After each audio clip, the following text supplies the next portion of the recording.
Peace and love to the gods and goddesses. Back again with the vibes of the divine. I am the god Shango, and today we're back in the cosmic courtroom, diving deep into the twisted world of the YSL trial. So as we all know, recused Judge Glanville got booted up out of here, right? Well, they replaced him with Judge Reese Whitaker, who's supposed to be the fresh face of impartiality.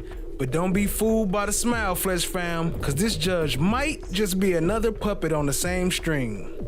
We're gonna peel back the layers of this new judge, exposing the potential bias lurking beneath the surface. Is she really calling the shots? Or is she just another pawn in a much bigger game? Get ready to question everything, cause this episode is gonna blow your mind. Appreciate y'all being here. Hit the like, hit the subscribe, tap in, and share with a friend. Let's go, fam.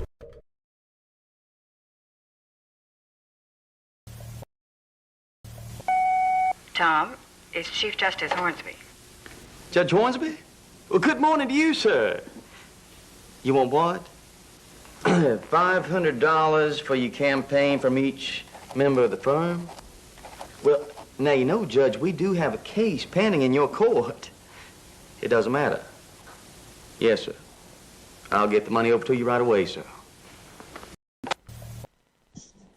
We've got an old order from Judge Glanville. I'm assuming, he's still our chief judge, and it probably, does it just say through this trial? Ms.love.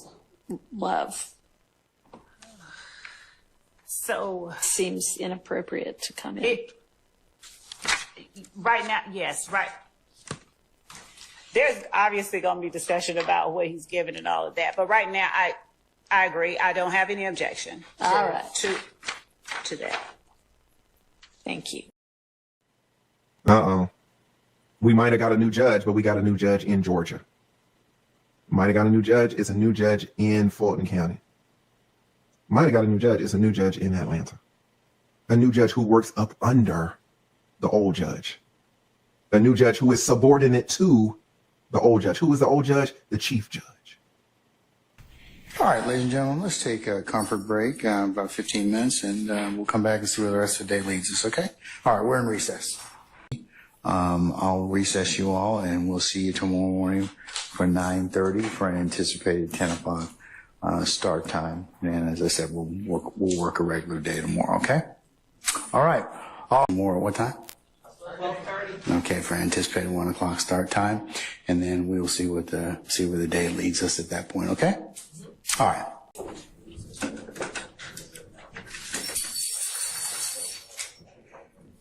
Lawyers from all different walks of life who are supporting the judge.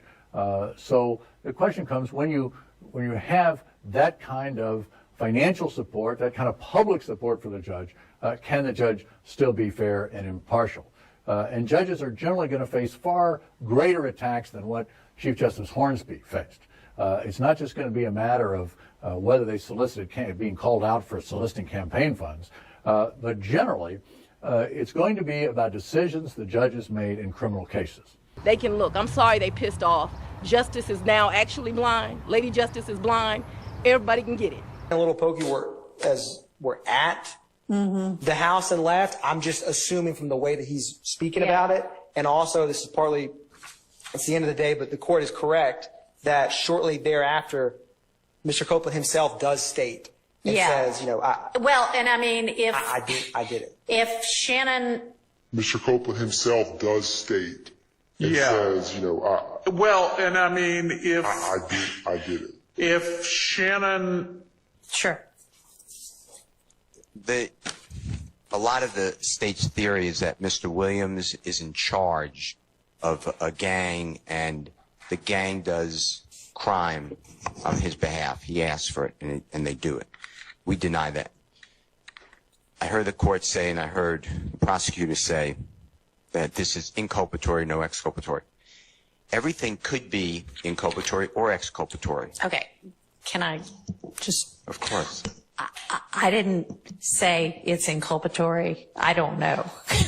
I said the state, if I said that, I'm repeating the state's maintaining that it's only inculpatory. Understood. Okay, go I ahead. appreciate it.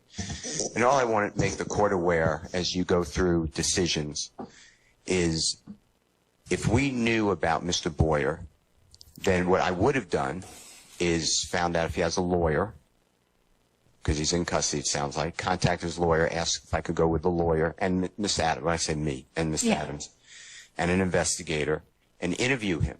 And he may give information that's very hurtful to me. He may give information that is very beneficial to Mr. Williams. I don't know. My point is, though, that the state has no ability to know what's helpful or hurtful to Mr. Williams, and we have a right to investigate. So I just wanted that on the record as well, in case this goes up. Thank you. I don't disagree. Thank you. All right, Ms.love, if you're at a stage where you can shed any further light on anything, great. If not, we'll take it up after lunch. I'd like to take it up after lunch if the court will allow me. See you tomorrow. Hold on, let me give you. Just give me a second, sir.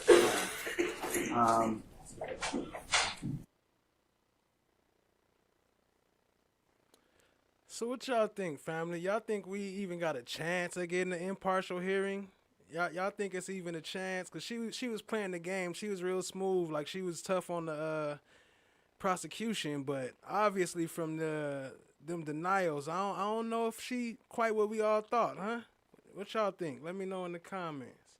Appreciate y'all being here. Hit the like, hit the subscribe, tap in. What up, Julie? You ain't done. I'm wearing the same suit tomorrow, too. Nah, I got a green suit. I'm wearing just like you. I think I'll get your style.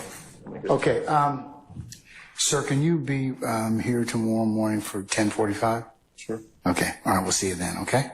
All right, don't discuss testimony of anybody except attorneys in this case. We just concluded that this meeting, this ex parte meeting on June 10th in this trial, didn't actually help the witness know how to not incriminate themselves or get their own rights trampled over. So I don't really know if I see the parallel here. The only parallel is the defense wasn't present. Okay, fine. They're doing it wrong. Punish them. Punish them! No, that's too hard. Well, then you're not going to get any examination of the processes, procedures, and approaches. Because you're giving them the benefit of the doubt. The defendant seeks a sanction as qualification of the state's two lead prosecutors. Because it's not appear to the court to have been a purposeful violation, but rather a negligent overlooking the impeachment value of Copeland's in-chamber statement, the court does not order their disqualification. At the same time, the court is cognizant the defendant's liberty, as well as the liberty of his co-defendants at trial, is at stake. The prosecutors involved are knowledgeable and experienced, and this is not the first allegation of misconduct in this case. I've never heard Mr. Copeland's in-court testimony about this and what that would be, but it's certainly not an admission by a party opponent that can be used against Mr. Stillwell, because there's nothing in here about Mr. Stillwell saying he did anything, and I don't know how. I mean, it's hearsay, and I don't know what exception this would fall under. I have a theory of what the state may argue, but it's not furthering anything. Except Mr. Copeland is apparently paranoid or whatever, and maybe he has some self-interest he's dealing with, but I'm not sure how it furthers anything. And so I don't want my client to be wrongfully linked to uncharged, well, I should say not substantively, and let me just say this too, no one's been charged with this act. Okay. It's listed as an overt act, but no one's been substantively charged with the actual crime.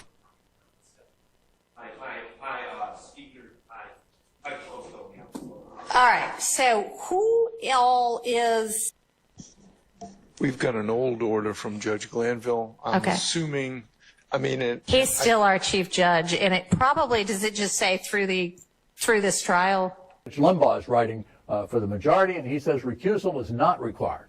One, because we presume that judges act with honesty and integrity in making their decision.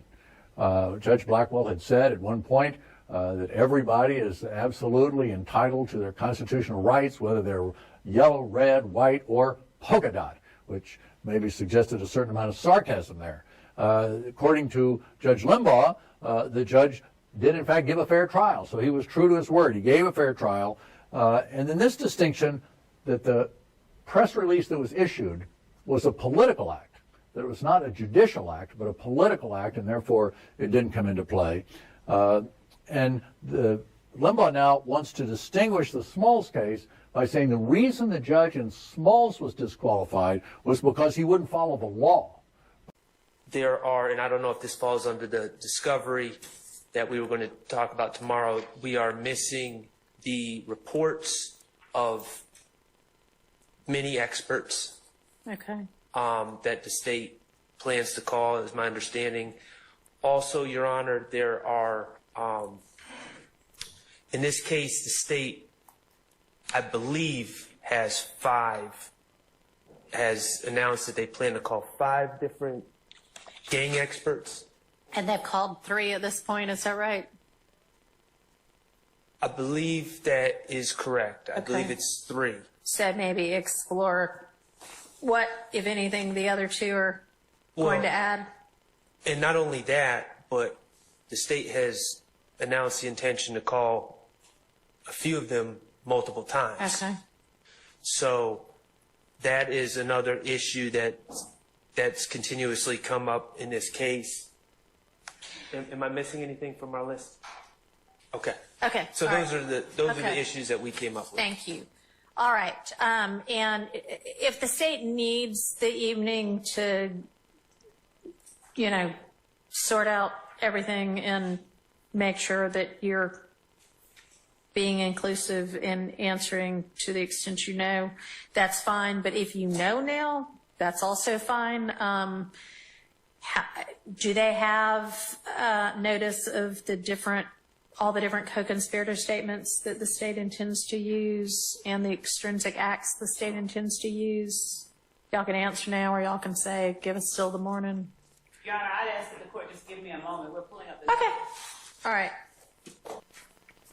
So the next motion that I would like for us to consider is Mr. Williams' motion, and I'm just calling him by who filed it. I know that everybody has joined in on everybody else's motions, but to essentially revisit Judge Krause's factual findings in her recusal order. Mr. Steele, is there anything you want to add to what's in the written filing? To my understanding, Your Honor, he did not have a privilege to invoke. The state, and we didn't have notice of it at the time, but the state ordered, or maybe we did have notice. I didn't have the motion, but I had the order, I believe.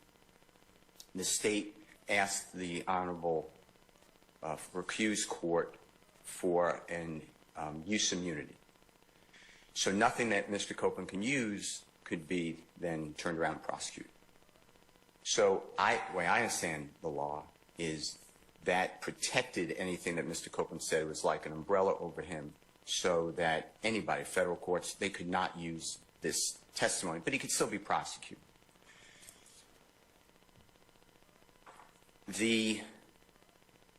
Somehow, according to the transcript, which is the ex parte hearing transcript, June 10th, 2024, there's the recused judge,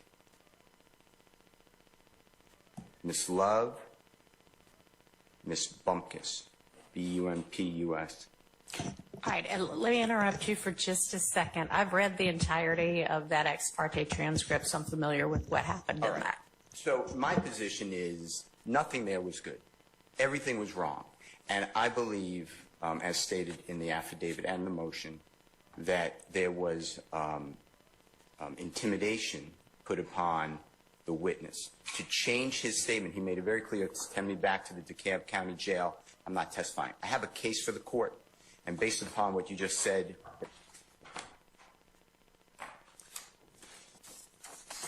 the Maryland court explains that here Bailey had been convicted, sentenced, and the time for filing an application for leave to appeal his guilty plea had expired.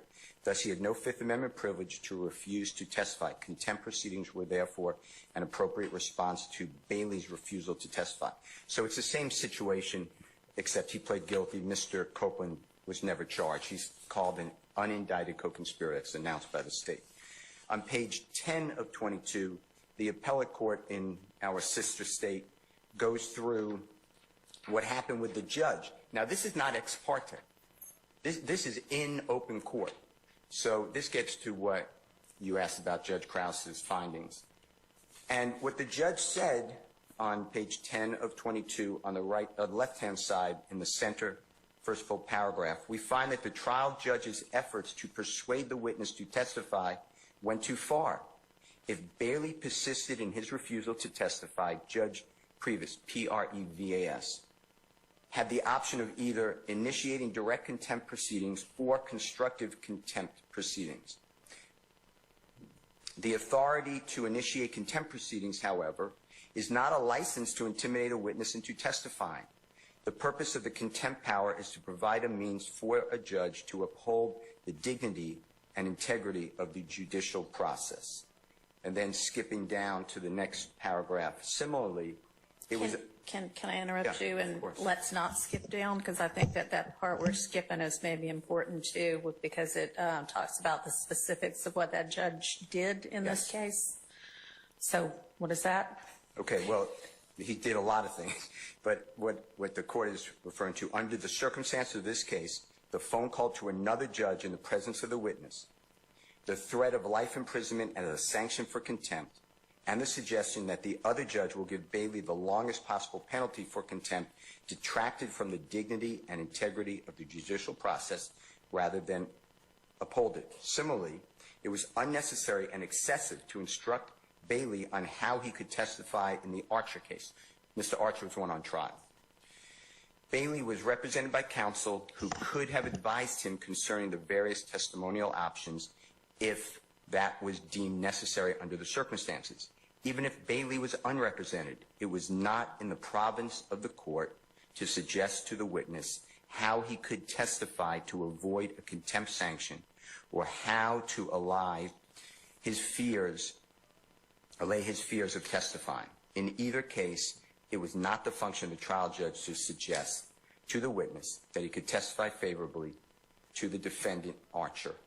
Specifically, Judge Purvis advised Bailey that he could testify favorably to the defendant, and there is nothing that anybody can do to punish him for that. That admonition was incorrect because Bailey could be prosecuted for perjury.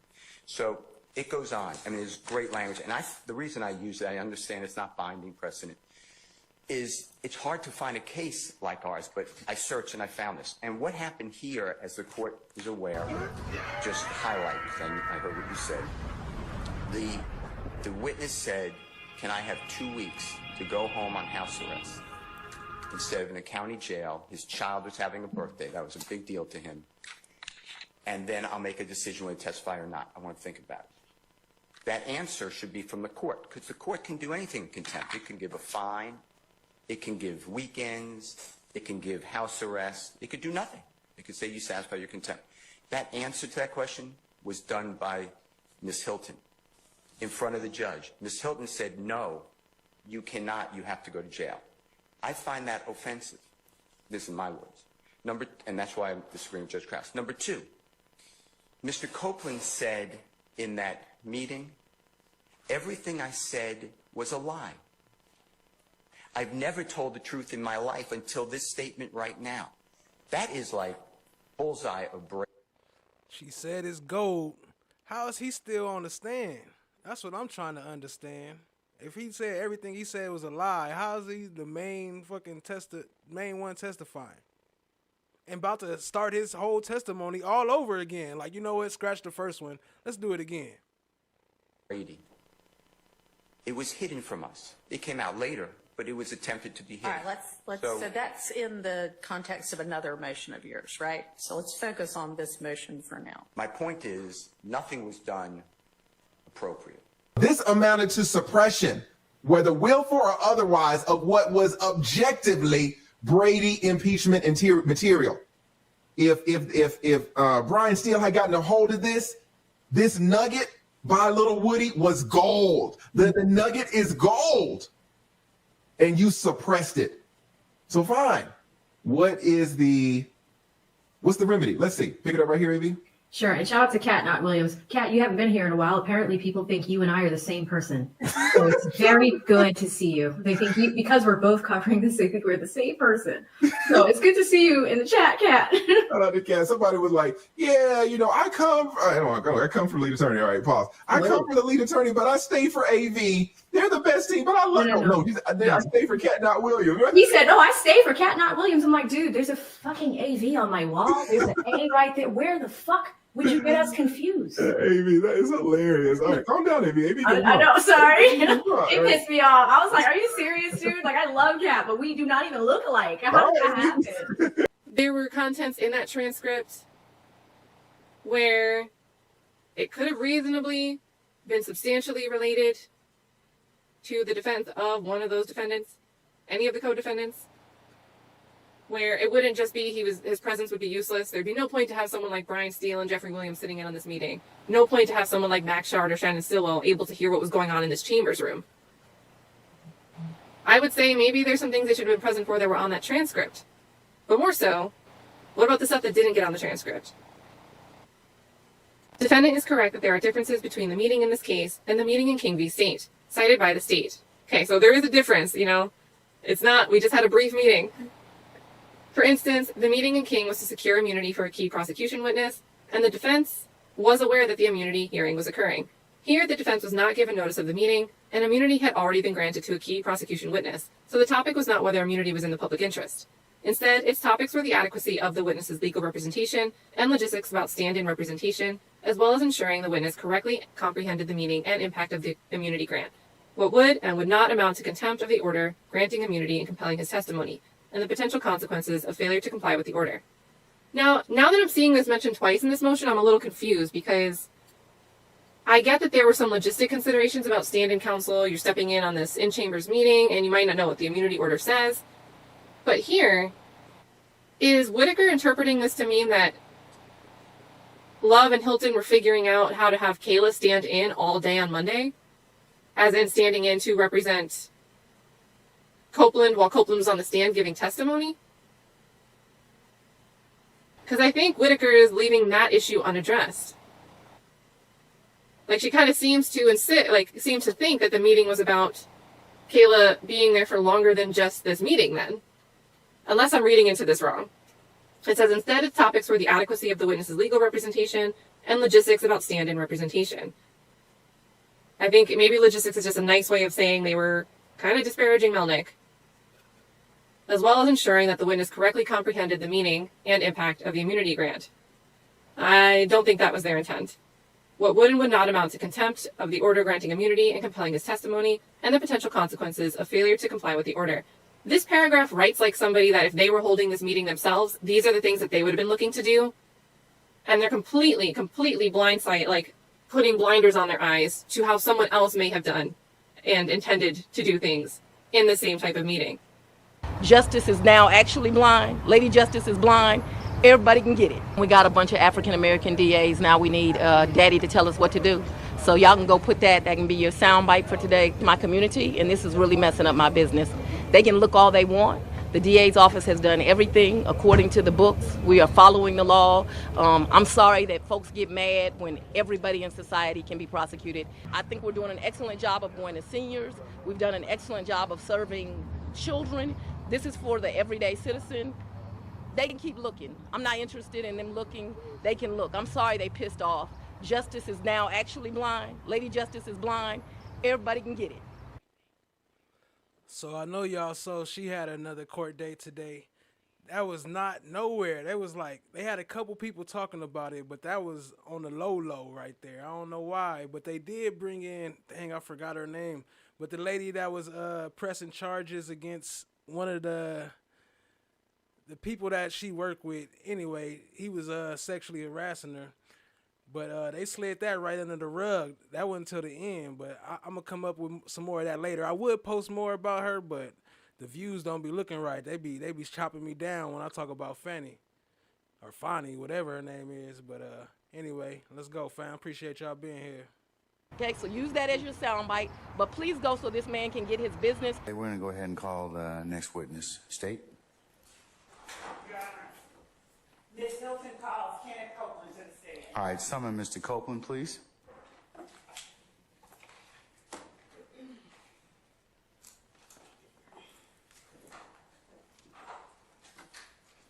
Pay attention to Love. Look at her face. Here's that. It appears that Mr. Copeland. All right, here it comes. All right, Mr. Copeland, go ahead and approach the witness stand. Before you sit down, if you would turn and face, we're going to go ahead and call the next witness. State. Now look, she was about to say it appears that Mr. Copeland is something. I'm thinking that she was about to say he's gonna plead the fifth, and then Atkins gonna reach over and cut her off. You see his elbow pop up and cut her off, and the judge cut her off, and then Copeland walk in.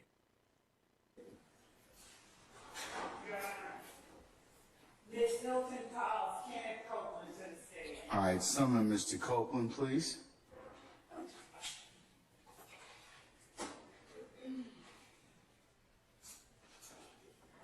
Look at her face.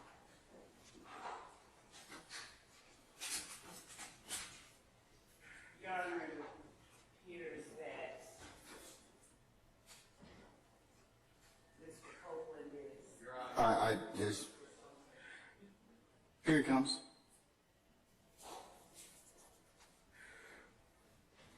All right, Mr. Copeland, go ahead and approach the witness stand. Before you sit down, if you would turn and face Deputy Hand.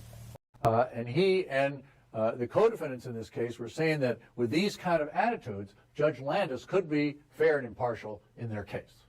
And so that affidavit is filed. Judge Landis denies it, refuses to take himself off the case. It goes to the Supreme Court, which says, first of all, with regard to deciding the question, the affidavit must be presented under penalty of perjury. In other words, if the person who says that Judge Landis said these things is lying about it, he or she can be prosecuted for perjury, or if it's a lawyer, they can be disbarred. And the court said that's going to be some protection against frivolous efforts to get judges off the case, and it must state facts, not rumors or gossip, but facts that show bias on the part of the judge. The judge, when getting an affidavit like this, and a motion to disqualify. You see that, right? That's what they slid that in, that you got to show facts. So they didn't bring in any facts. It was just rumors of what they was hearing happen in the meeting, but they didn't have any facts. So that's why she could slide that under the rug. Qualify the judge simply looks at the affidavit, and based upon what it says, and assuming the facts to be true, the judge can't say, I deny every single fact you said here. The judge looks at it, and if it appears that the judge's impartiality might reasonably be questioned, it's the responsibility of the judge step off the case, recuse themselves, and let another judge take over the case. Go no further, let the case be assigned to another judge. That's what the Supreme Court held here. The prosecution or the defense may know of bias on the part of a judge, but judges also have a duty to disclose any bias under the Code of Judicial Conduct, which this is the ABA model code. Now, each state has its own version of this, but there's not much difference. Rule 2.11 says the judge will disqualify himself or herself in any proceedings in which the judge's impartiality might reasonably be questioned, what I talked about. So the judge has the first responsibility to disqualify. If the judge doesn't disqualify, then the affidavit is filed like the one in Berger versus United States. The judge passes upon it. The procedure may be very different in the state courts, where there may be a hearing by another judge, there may be evidence taken, there may be more development of the record, and some determination of the truth or falsity of the allegations. But that's going to vary from place to place. So what kind of disqualifying biases might a judge have? Personal opinion. The judge has already made up his or her mind. Somebody supported the judge in the campaign, gave a lot of money, maybe was the judge's campaign manager, and is now the lawyer for one side. One case involved a claim of race discrimination, and the judge made the comment outside of court, well, I know that person, and that person would never discriminate. Well, if the judge thinks that, then the judge shouldn't be sitting on that case, and so another judge would decide that case because that personal relationship. The primary reason Mr. Copeland is in custody right now is because the state has utterly failed to follow up with me in any regard with regard to what Mr. Copeland wants to do or intends to do. I suspect that that's probably not true. It is grossly unfair. I've known you for almost 2 decades. I've known Ms. Hilton and Ms.love in particular for a long period of time, and I don't think that they would do that to you. Sometimes the judges have knowledge of the facts, such as being a witness, or otherwise knowing facts about the case which might disqualify them. Usually this has to be extrajudicial knowledge, not knowledge the judge gained in presiding over the case, but knowledge the judge has from outside, which is not properly considered in the case. Misconduct during the trial, very seldom is a case going to be reversed because of a judge's misconduct during the trial. That is, the judge berates one lawyer, humiliates the lawyer, rules against the lawyer all the time. The remedy for that, the courts say, most of the time, is to appeal the conviction. But that may be a very unsatisfactory remedy because the Court of Appeals may very well say, well, what the judge did was improper and wrong, but it wasn't harmful enough that we're going to reverse the conviction. So there the defendant is with no relief for what happened during the trial.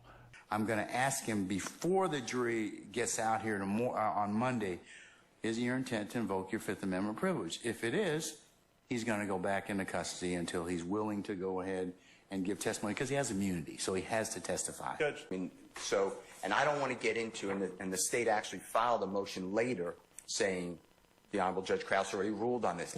I didn't know that they would do that, but I already said I'm not accepting those factual findings, respectfully, because they're wrong, A, and B, they weren't even needed for the finding. Another issue that came up is Mr. Copeland was told how to testify. I don't know how this happened because I don't have the questions. But Judge Glanville told the state in front of Mr. Copeland and his lawyer, didn't you give Mr. Copeland the state's questions that they're going to ask him? I don't have those questions. The judge said to Mr. Copeland, remember what Ms.love told you. Unless you tell a big whopper of a lie, these are not quotes, you're not going to get in trouble. That's not in the transcript. So something happened outside the transcript. Those are just a few issues. There are more. They're all in our affidavit. But those are a few issues that when Judge Krause said everything that was done, if it was done in open court, was appropriate, everything that was done is intimidating a witness. And it changes the complexity of the case. Because what you will find out is Kenneth Copeland, these are my words, made misstatements to law enforcement. He made 6 statements. They're all audio, video recorded, except for 2. They track over 16 hours. The judge told him, and Ms. Hilton told him, and Mr. Copeland said, you previously told me, meaning Ms. Hilton, I could just say I don't remember. I don't recall. And the judge said, yeah, you won't get in trouble for that. Well, what that does as under Georgia law is that triggers a prior inconsistent statement, which is all that the state wants him. Mr. Copeland is just here for his prior consistent or inconsistent statements. And that's what happened in the Archer case. That's why they're saying the judge said to Mr. Bailey, you can even testify for Mr. Archer. You won't get in trouble because, and it explains in the Maryland case, because that would trigger and open the door to prior statements, which is all the state wanted. So to me, as found by the Maryland court, this is intimidation. There was nothing appropriate, and the Honorable Judge Krause, I'm confident, did not have this case, but I respectfully disagree, and that's why I wrote that motion. All right. Anybody else? And I know that there is another, or there are a couple more motions for mistrial based on the ex parte that talk about coercion and things like that, and I'd rather take those up in the context of those motions. So if that's what you want to argue, hold off. Otherwise, come on up.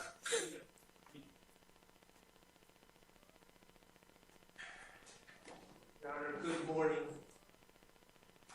Max Schardt on behalf of Shannon Stillwell. Of course, under the Harvey rule, I have joined Mr. Steele in his motion. I would like to I guess I disagree with Mr. Steele in one small aspect. He is seeking to challenge the findings of Judge Krause, the factual findings, is the way he's articulated it. And I, too, have concerns about the order in the respect that it suggests that the ex parte meeting was or could potentially be appropriate. I don't believe it was appropriate at all, and I know that we're going to get further into that. But, Your Honor, I would, my disagreement in where I want to veer off from what Mr. Steele was saying is that I don't believe that they're factual findings. They're not necessary for her ruling. I believe that they're mere dicta. I don't believe that they're binding on you at all. What Judge Krause's order said, I believe that you independently can take a look at the transcript and make your own determination about whether the ex parte meeting had an appearance of impropriety or whether it was in fact improper, which it certainly was. So I just object to the characterization. Hey, Schardt been on fire all week. He said whether it was appearance or whether it actually was, which it certainly was. But he been on fire all week. I got to make a whole little show about him. He been killing it. So we're going to see a little bit of him tonight because he been on fire. Of these as factual findings, because I don't believe that they are. I believe that they're merely dicta, and I believe that you're able to make that assessment on your own. Should you view them as factual findings, I, of course, join Mr. Steele in his objection to those quote-unquote findings. That's it. Thank you. All right. Anybody else from the defense? And I know you haven't had a chance to see and absorb the Arnold rule. I think Arnold, the case that Mr. Steele just Archer shared with us before now. But Your Honor, I will use it. Light up. You know she about to start blowing smoke. Just point out the most obvious omissions and distinctions that I see present with the Archer case. Mr. Steele stated to the court that Mr. Copeland had no privilege to invoke. He spoke about what did or did not happen during the meeting, during the hearing in chambers. I would ask that the court, as the court has already read the transcript, that the court take note of the differences between what occurred in the hearing and what Mr. Steele has represented to the court. As it relates to intimidation, Mr. Steele asserts that a statement made by Ms. Hilton essentially is part of what makes the hearing improper. The state has cited in its motion or its response to the court cases that support the state's position that this hearing was not improper. Essentially, in order for... So these is the rulings she went with. This is what she chose to go with. You know what I'm saying? Because they were supposed to file their motions to go against the defense motions, but she came up here with this bullshit, and the judge chose to go with that. Appreciate y'all being here. Shout out to the child of y'all. Appreciate the fire emojis. Shout out to Cryotonic Limited. Shout out to all y'all. Appreciate y'all, family. Tap in.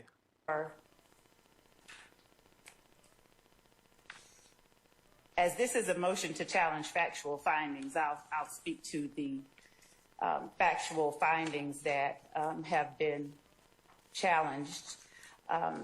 Again, Mr. Steele cites that Judge Krause's finding, the way he said it, if it had been made in open court, it would have been proper. All right, why don't I just put on the record, because I've got Judge Krause's order right in front of me, exactly what it is that I think we're talking about. And I believe, and Mr. Steele, you can correct me if I'm wrong, but I think that the factual findings Look, she had to cut her off because she about to start with that bullshit again. Nobody want to hear all that extra bullshit. Just get to the point.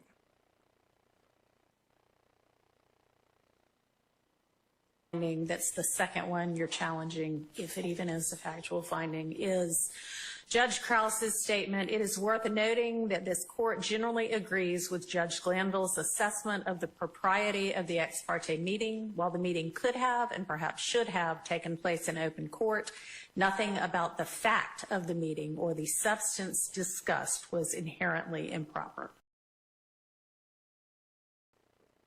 See what I told y'all earlier? See that point that he pointed out? Nothing about the fact. They didn't point out none of the facts. They didn't have any facts. How you gonna point out the facts about a secret ex parte meeting? Hit the like, hit the subscribe. Appreciate y'all being here. Tap in, share with a friend. Is that what we're talking about? Yes. All right. Okay, Ms.love. Thank you.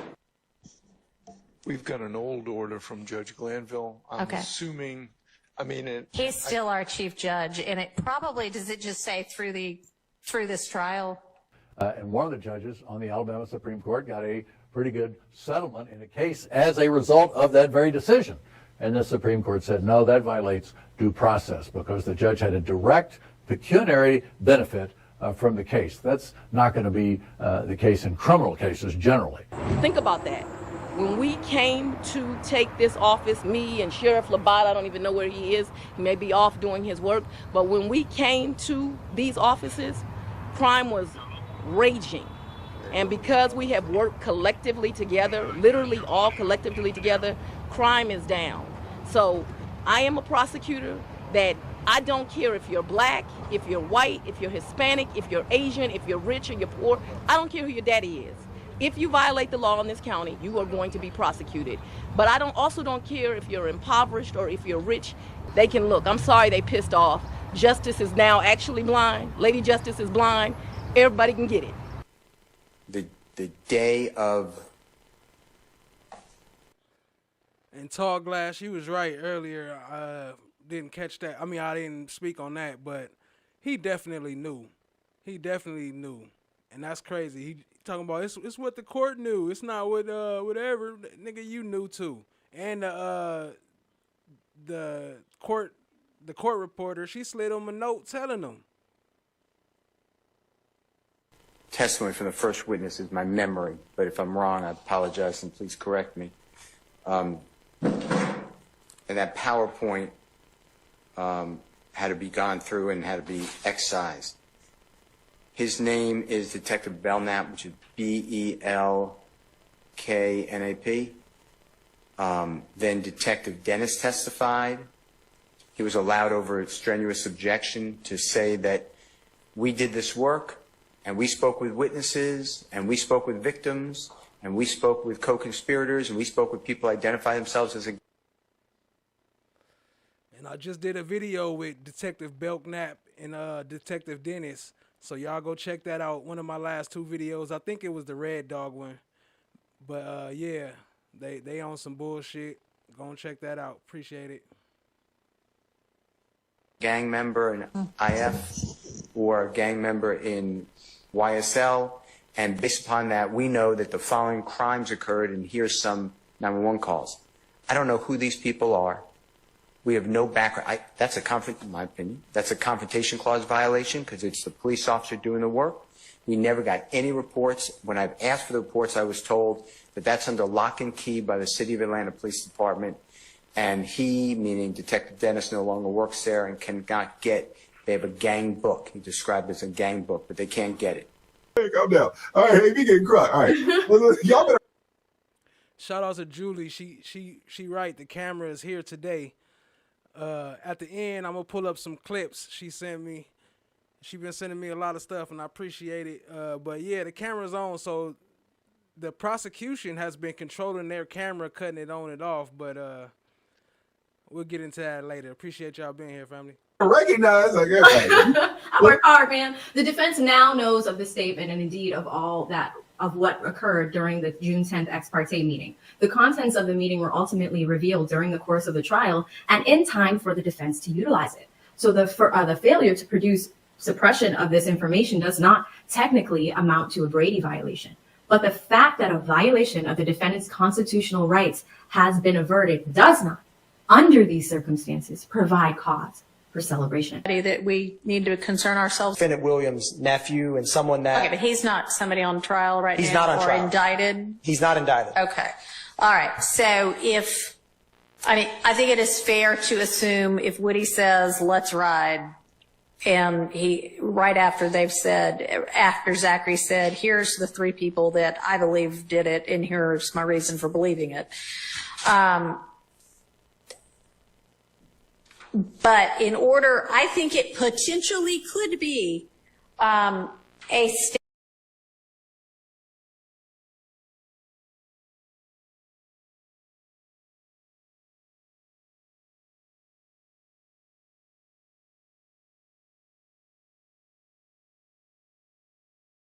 statement if Mr. Stillwell shows back up with Mr. Copeland, and then Mr. Copeland's like, yeah, man, we did it.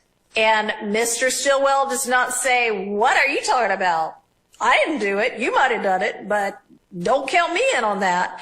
Then that might be an admission because he's adopted it by silence. But not if he's not there when it gets said. So, if you can establish that when Woody says, yeah, man, we did it, that Shannon's standing right there with him, knowing there's $10,000, on his head, then yes. But otherwise, no. Understood, Your Honor.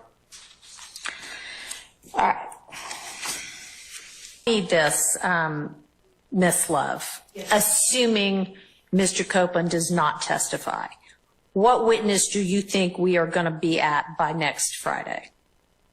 Keeping in mind that y'all will be here at 8:45, the jury will be ready to go at 9, and we will work till at least 5:30 most days. I'm going to. With a break for lunch and a couple of bathroom breaks, and that's about it.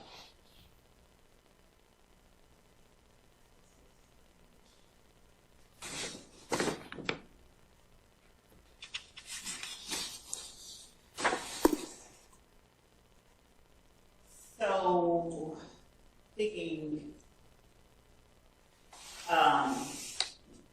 no further than, and when I say Agent Bernie, it's for these records that we have, not for the Okay, ones that right, we talked about earlier, yeah. But we will get no further than Agent Bernie. Okay, all right, and so will what you send in an hour cover at least through Agent Bernie with detail about what the evidence is going to be? Okay. All right. Okay.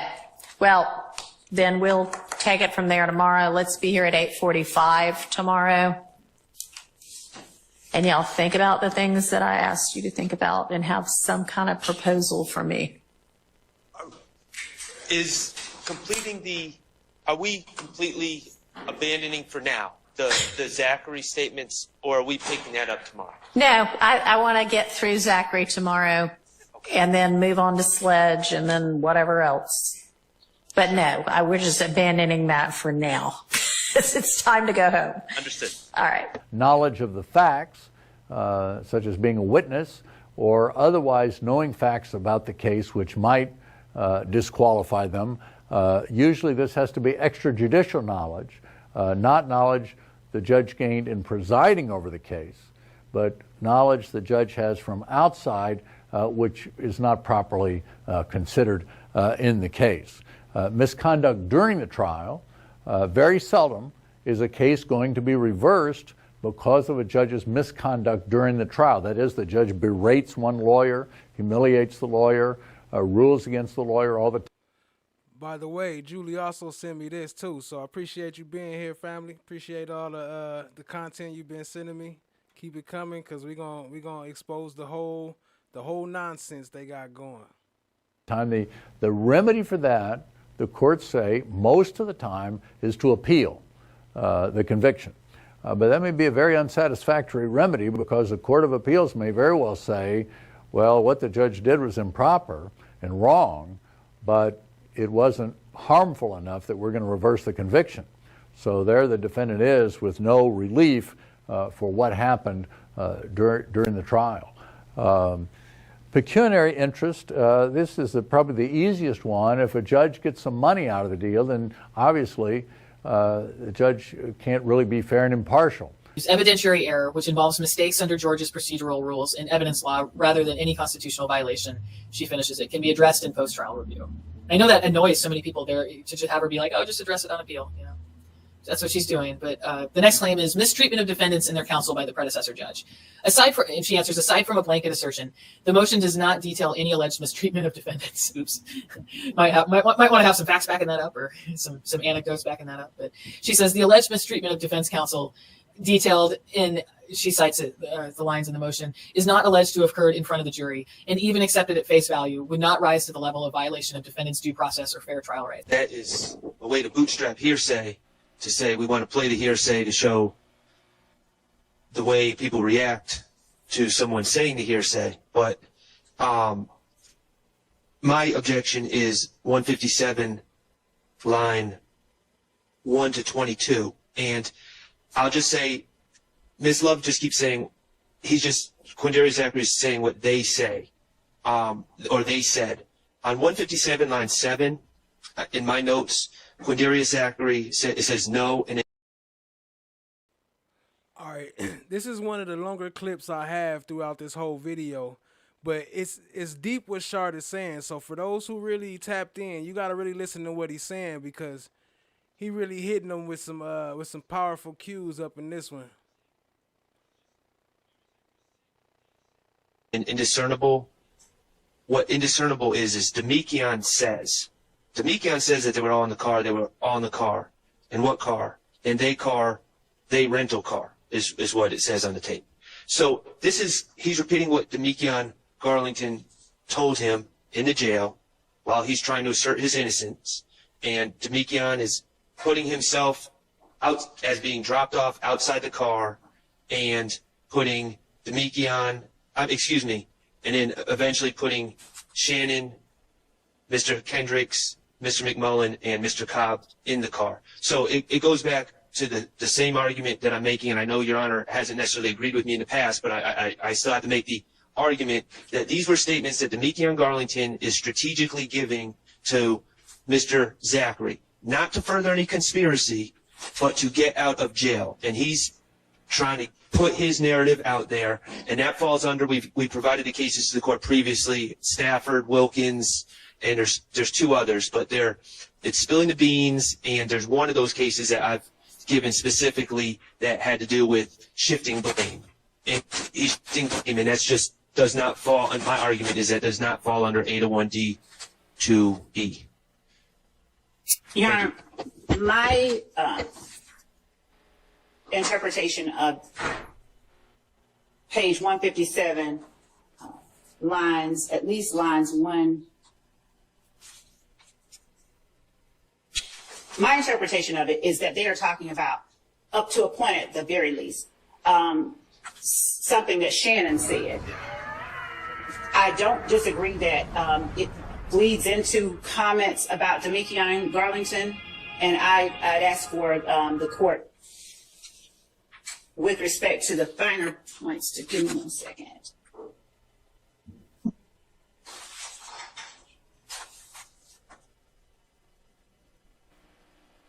So in the 2015 interview, I forgot she came in first. Mr. Zachary tells police, and we'll get to that when we address those redactions. He tells the police that he doesn't know what in the world made them First we do got to see her that. buffer for a And minute. he was asked by Detective Gaither, made what do that? And Mr. Zachary says, people who killed him, Shannon, Yak, Nard. And then Detective Gaither says, Nard in jail for kidnapping. Mr. Zachary says, yeah, and Duop. He's then asked what Duop looks like. Then Detective Gaither says, how do you know this? Mr. Zachary says, because they told me. Detective Gaither says, who told you? In August 2015, Quindarius Zachary says, Shannon and Yak told me. Detective Gaither says, why did they tell you that? Mr. Zachary says, we're at the house talking about it. Detective Gaither says, which house? Mr. Zachary says, Thug's house. Question, new or old? Mr. Zachary says, the old one, his condo down there. Detective Gaither says, exactly what did they say? And then from there, Mr. Zachary goes into a recitation of events that he says he got from Shannon and Yak. Right, there go one of the shots. She cut off the camera, so they ain't gonna have that clip. Whoever watching. So the argument that this information came from Demekion Garlington, who was just trying to clear his own name, is belied, I think, by the information that the court will hear Mr. Zachary give in 2015. In Your Honor, I don't dispute that Mr. Zachary has said that Mr. Stillwell, that he's claimed that Mr. Stillwell and Mr. Kendricks made statements to him. That's not the point.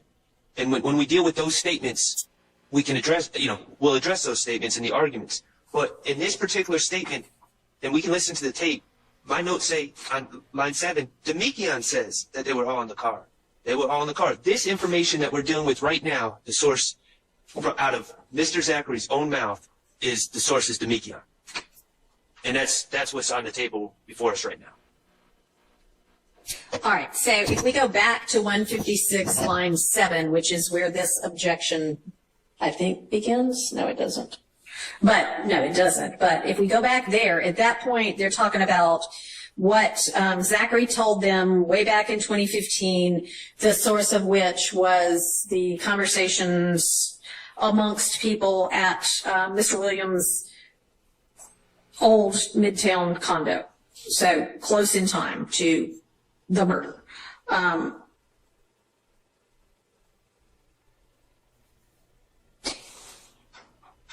And so y'all seem to know what a lot of the indiscernibles say. So on 156 at around line 16, I mean, they're talking about what did you tell them about Shannon? And then line 17, what's line 16 say? Do we know? I'll tell you. I can pull that up. I'll tell you right now. On line 15 to 16, Charlie Bailey says in that interview, what did you say Shannon said? Okay. So that clarifies that portion. Okay. So it's also because I can call my sheriff and say, hey, sheriff, I need to access phone calls. And he doesn't play games like the last sheriff did. He made sure that we work collaboratively together and we can get the evidence we need. It's not right there. So I mean, this is already messed up. The beginning of this paragraph. What did she say?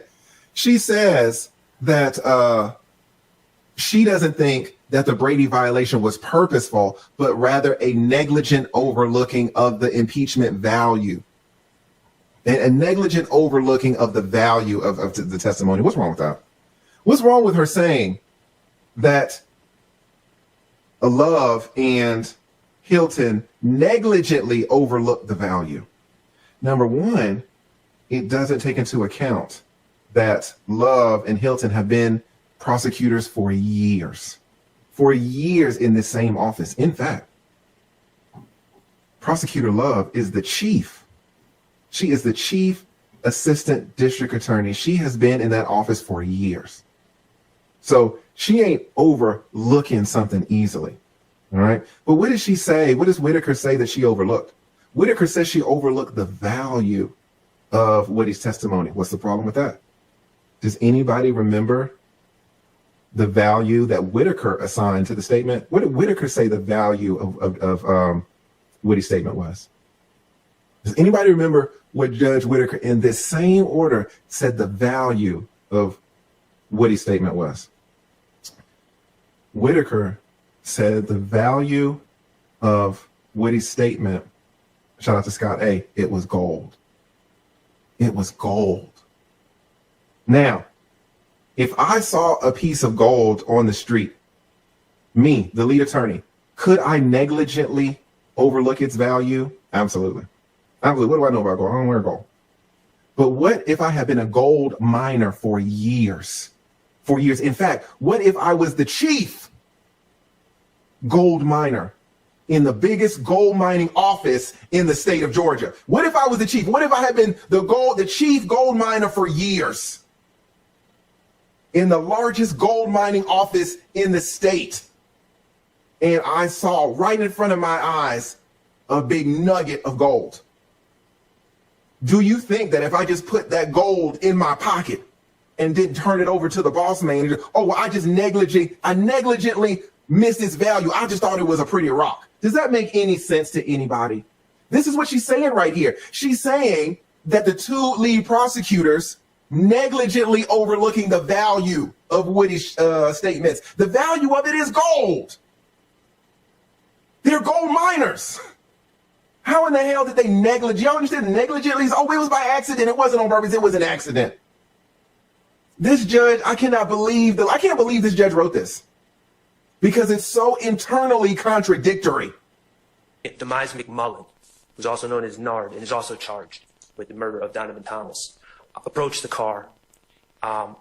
Garlington gets in first and quickly indicates to Mr. Copeland, before outside of the earshot of Mr. McMullen, they killed Nutt, essentially, and allegedly points to another car that is a white small SUV type car that contains, according to the story, Mr. Stillwell, Mr. Kendrick, I believe, Mr. Williams, Mr. McMullen was at one point in the car, and another gentleman.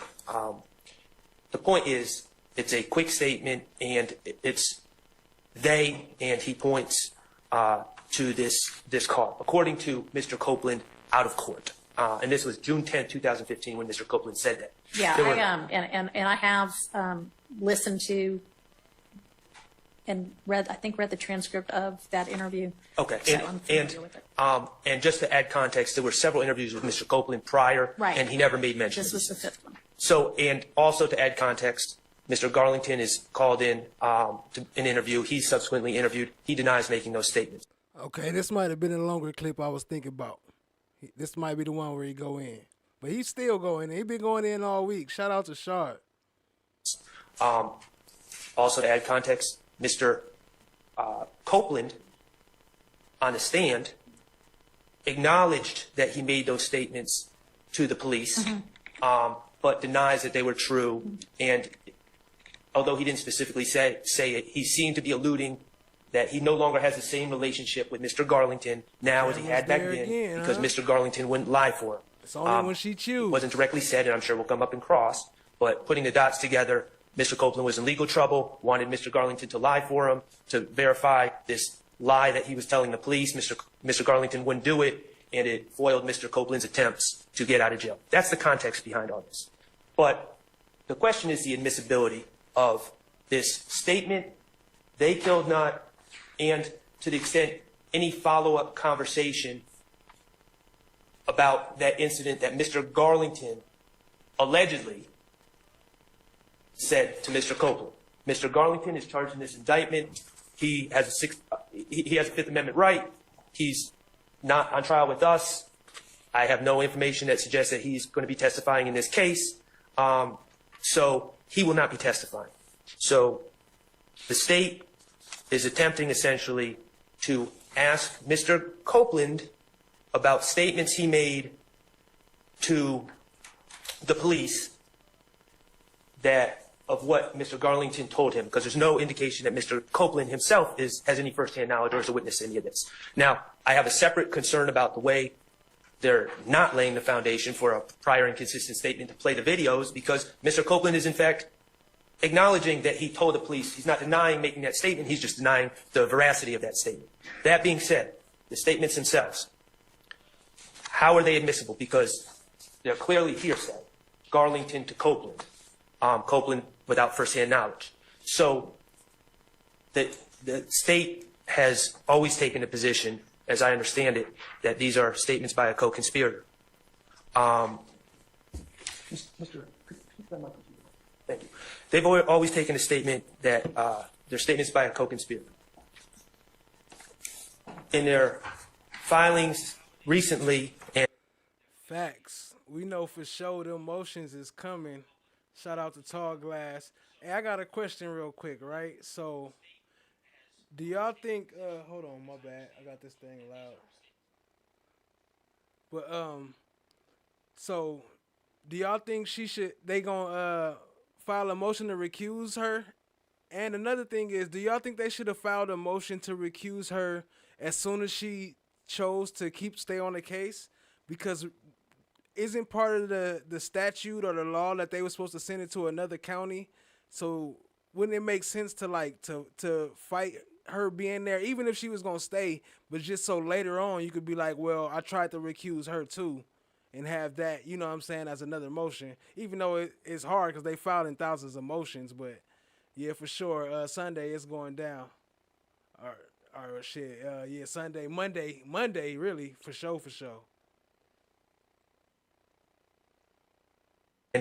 And I don't want to mistake this. They may have made this claim before, so I'm not going to say it was the first time to make this claim. But I noticed in their filings, they argued in the alternative that their statements against penal interest as well. And they've provided cases, and I have just handed up my cases. Regarding co-conspirator statements, of course, and we're talking about hearsay and the confrontation clause. It seems to me their main reliance is on the Kemp case, where the Kemp case, as they want it to be understood, is that idle chatter or narrative of past events do not further a conspiracy, but narrative of past events are admissible if they serve some present purpose of the conspiracy, including statements made to solicit membership or participate in the conspiracy or to promote cohesiveness among or provide reassurance to other conspirators. And the reason I filed this motion is because in all prior discussions, the trial court completely glazed over the furtherance. I'm focusing on whether these statements furthered the conspiracy. Okay. The state's cases do not apply to this situation. The difference, and I'm referring to the Kemp case, United States v. Flores, which the state relies, United States v. Santiago, and U.S. v. Holt, all in their filings. There's absolutely no indication in the record in these statements that the alleged declarant Garlington was attempting to solicit the membership of Copeland in the conspiracy in any way. And I understand the states, in the case law, some of the cases indicate this, that you have a conspiracy, you got a small conspiracy and a large conspiracy, and statements in furtherance of a conspiracy could be furthering the large conspiracy. Okay, but soliciting membership, there's been no allegations whatsoever by the state. In fact, we've been talking about this ex parte motion ex parte hearing where they're saying that Mr. Copeland clearly had nothing to do with the murder of Donovan Thomas. They've fought to say that Kenneth Copeland had nothing to do with that conspiracy. So there was no solicitation there's no evidence of anyone soliciting his membership. Okay, real quick, I got another question, family. All right, so look, check this out, right? If they saying that Kenneth Copeland didn't have nothing to do with the shooting, right? But the defense is saying that Kenneth Copeland had the car. The prosecution trying to say that Young Thug rented the car, even though the cars don't match. We played that in the video, one of the previous videos too. But if Kenneth Copeland had the car, how are they saying he wasn't part of the shooting? I don't know. Just a question, family. If y'all know what I'm talking about, hit the like button one time. Appreciate you. It's going to help share it. In the conspiracy to murder Donovan Thomas. In fact, that had already occurred at the time that these alleged comments by Mr. Garlington were made. And if the argument is, well, they were trying to solicit his membership into a larger conspiracy, the YSL conspiracy as a whole, Mr. Copeland, according to the state, from the very beginning, according to their expert, Investigator Belknap, according to everything they've shown the jurors pictures of Mr. Copeland, videos of Mr. Copeland from 2012, 2011, 2013, well before this date.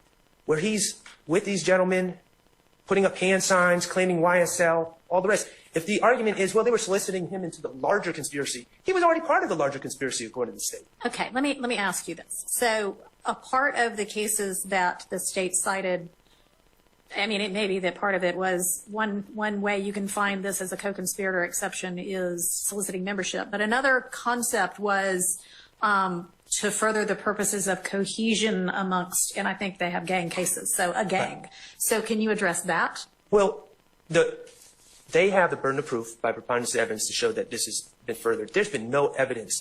Again, we're seeing pictures from over the years. There appears to be complete cohesion. There's been no evidence that this was done, if it happened at all, which my stance is it didn't happen, but assuming that the statement was made by Mr. Garlington to Mr. Copeland, this brief statement, I think we're really stretching where the exception is essentially swallowing the rule. If we just say, well, a statement about past events with absolutely no indication that someone said, hey, this is what we need to do. We need to be quiet. We need to do this. We need to do that. There's no indication that Mr. Copeland was instructed to do anything. Mr. Copeland just drove where he wanted to go afterwards. Now, I will say, and I'm sure the state's going to point this out, that people on the street apparently thought Mr. Copeland was involved and began allegedly shooting up houses that he was associated with, but that has nothing to do with the purpose of the statement that allegedly Mr. Garlington made to Mr. Copeland. So there's absolutely, I mean, the record is just completely devoid of any evidence that supports that other than the statement themselves and just reading into the statement and just assuming, well, it must have been done for cohesion. But again, if we can just assume with nothing else, then what's the point of the rule to begin with? Mr. Copeland has never testified that anyone allegedly involved in the murder of Donovan Thomas has ever asked him to do anything. You know, the story that comes out through past statements are Mr. Treadwell takes a car somewhere to get rid of a car, to get rid of guns. You know, again, I'm not saying these are true statements, but that's what comes out in the discovery, and that's what comes out in other people's statements. Mr. Copeland has, it's completely devoid of anything that Mr. Copeland was asked to do.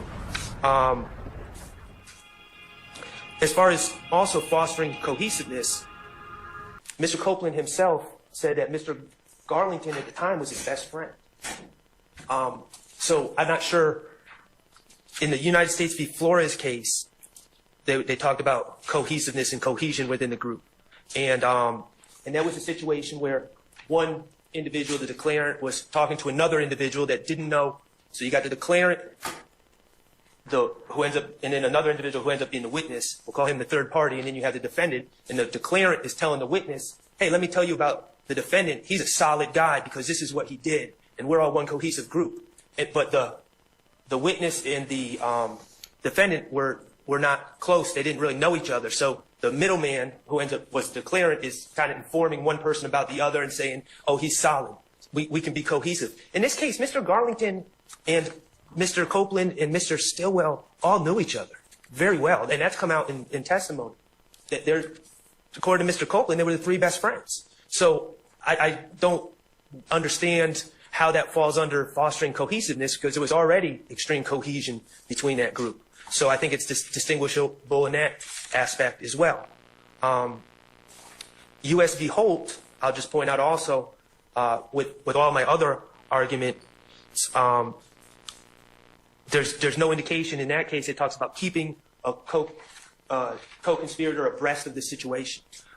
There's no indication that Mr. Copeland needed to be kept abreast of the developments at the time. Mr. Copeland was not summoned to do anything by the group. Mr. Copeland called Mr. Garlington, wanting to find out where he was. So it wasn't a situation where the group, assuming these statements were made, called Mr. Copeland to bring him in. Oh, can you pick us up? Can you do this? Mr. Copeland reached out to them. And also I'll point out that U.S. v. Holt was argued under or decided under the plain error standard, because the trial attorney did not object appropriately. I have the 4 cases I handed up, U.S. v. Blakey. Well, I'm sure the court will read the cases. But State v. Wilkins I thought was particularly informative. It's a Georgia Supreme Court case.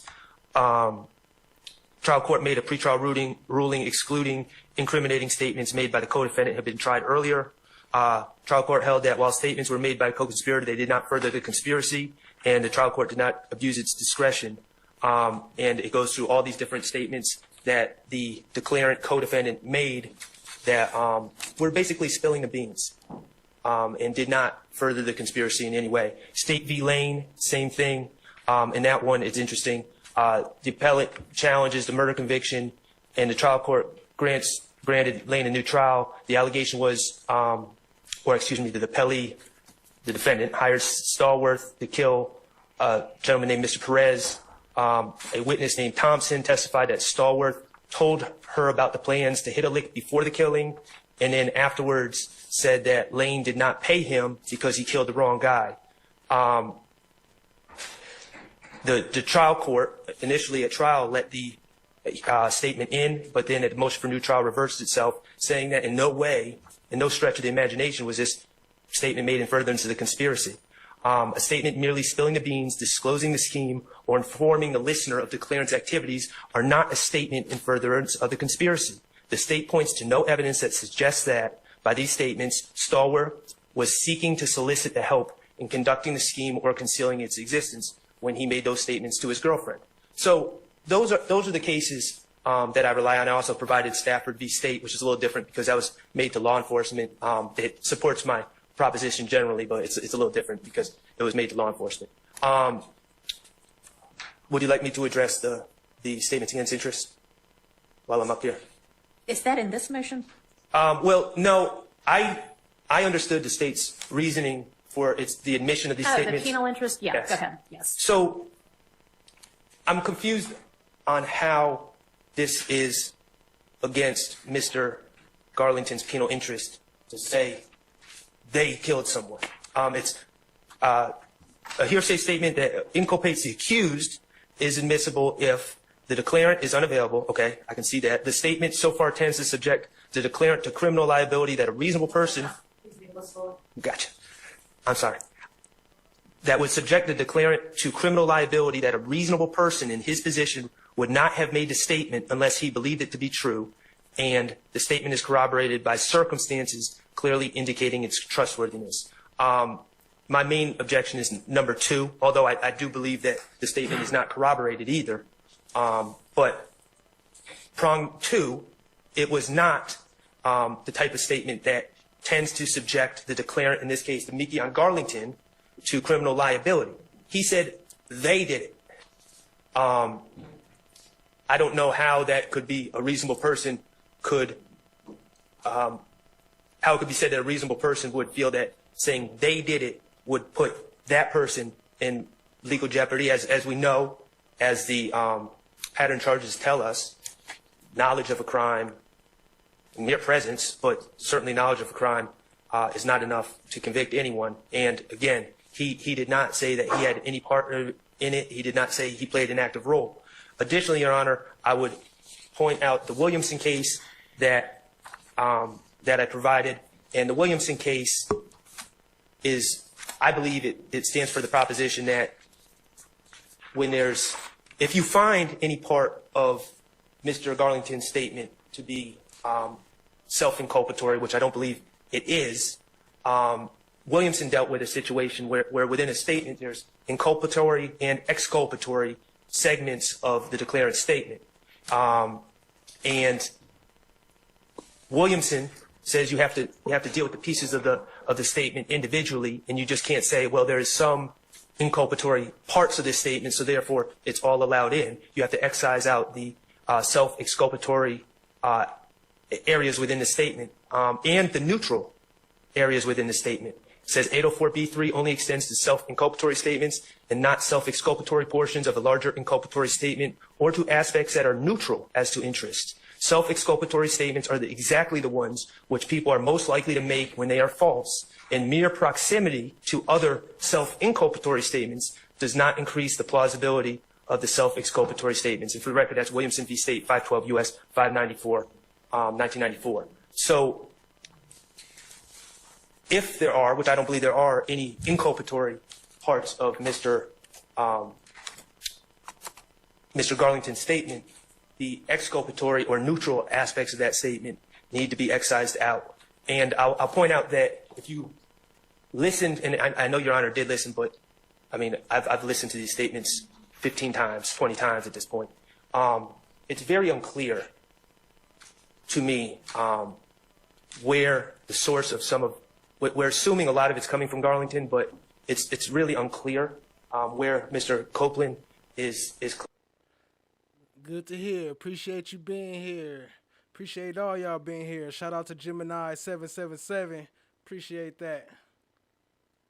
Claiming to have received some of his information and when he received some of his information. So that makes this task difficult. I think that absent a showing that the state can meet their burden under 801D2E or 804B3, that none of it should be admitted. But certainly, if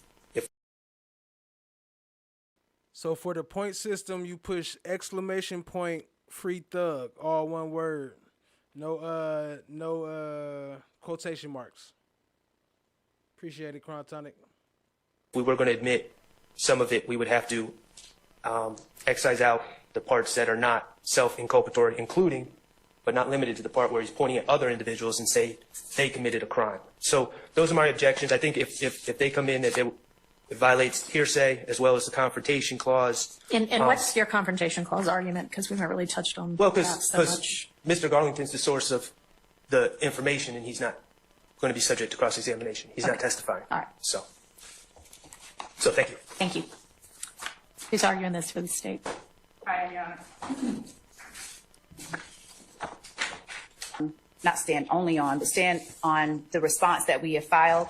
I would point the court's attention starting off to page 3 of our response and the second full paragraph on that page, Your Honor, where we are giving some facts of the case wherein it's already been shown at trial that a few days before the murder of Mr. Thomas, Mr. Copeland said that he was with Defendant Williams when Defendant Williams rented an Infiniti from a rental facility at the Atlanta airport. That same Infiniti, we allege, was utilized in the murder.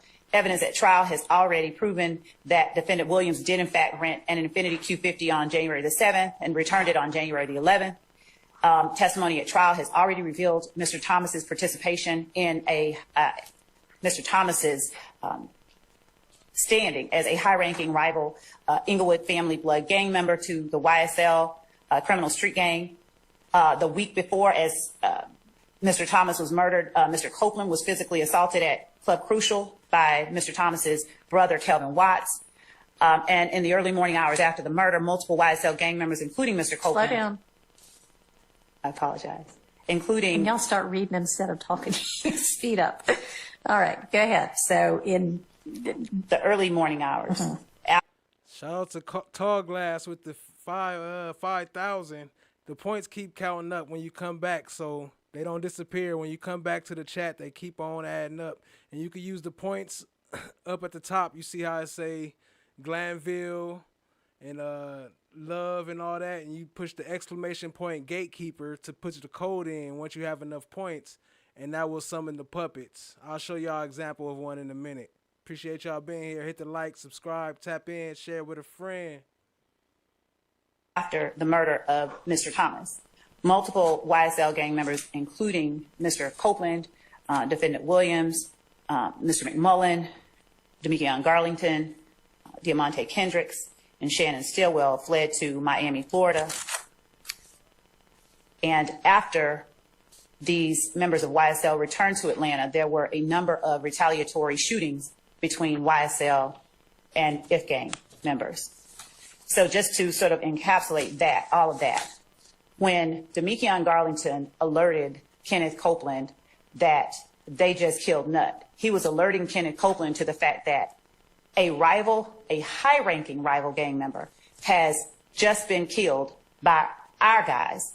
And it's important for us to now prepare, protect ourselves, and flee to Miami. I'm the gatekeeper.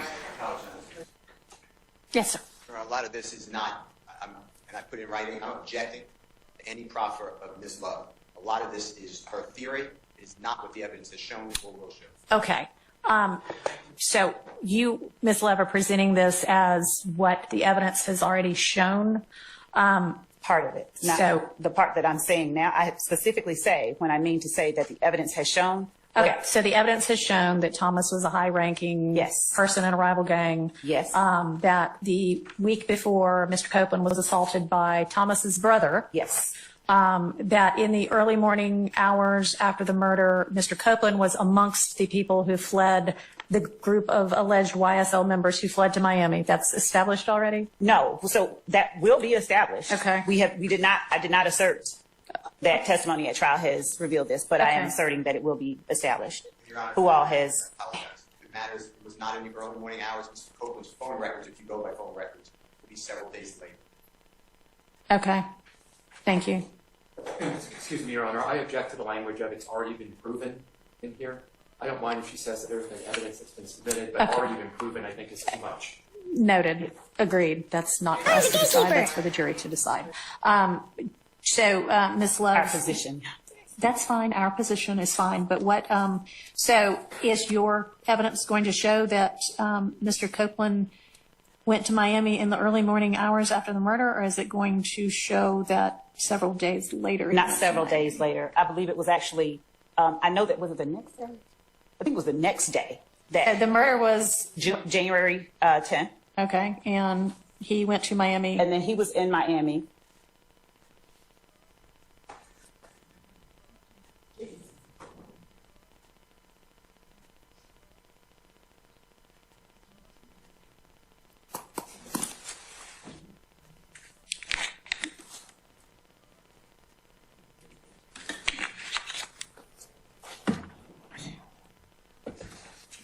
While the state's doing it, if you really care, is Your Honor, if I may. January 6th is the alleged beatdown. Okay. Mr. Copeland, it wasn't a week earlier. January 10th, it's going to be January 6th. It's at a Okay. Thank you. crucial. It's a compound. It was the Sunday before, Your Honor. Okay.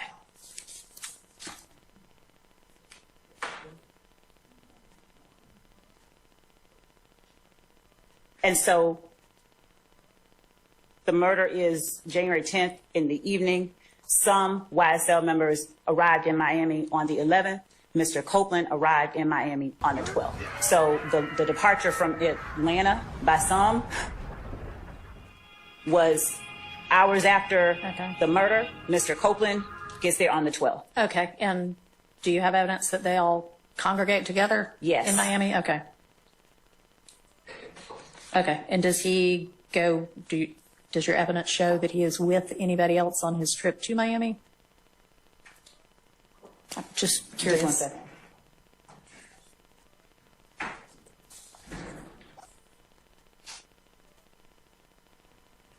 Mm-hmm. Testified to answer your question.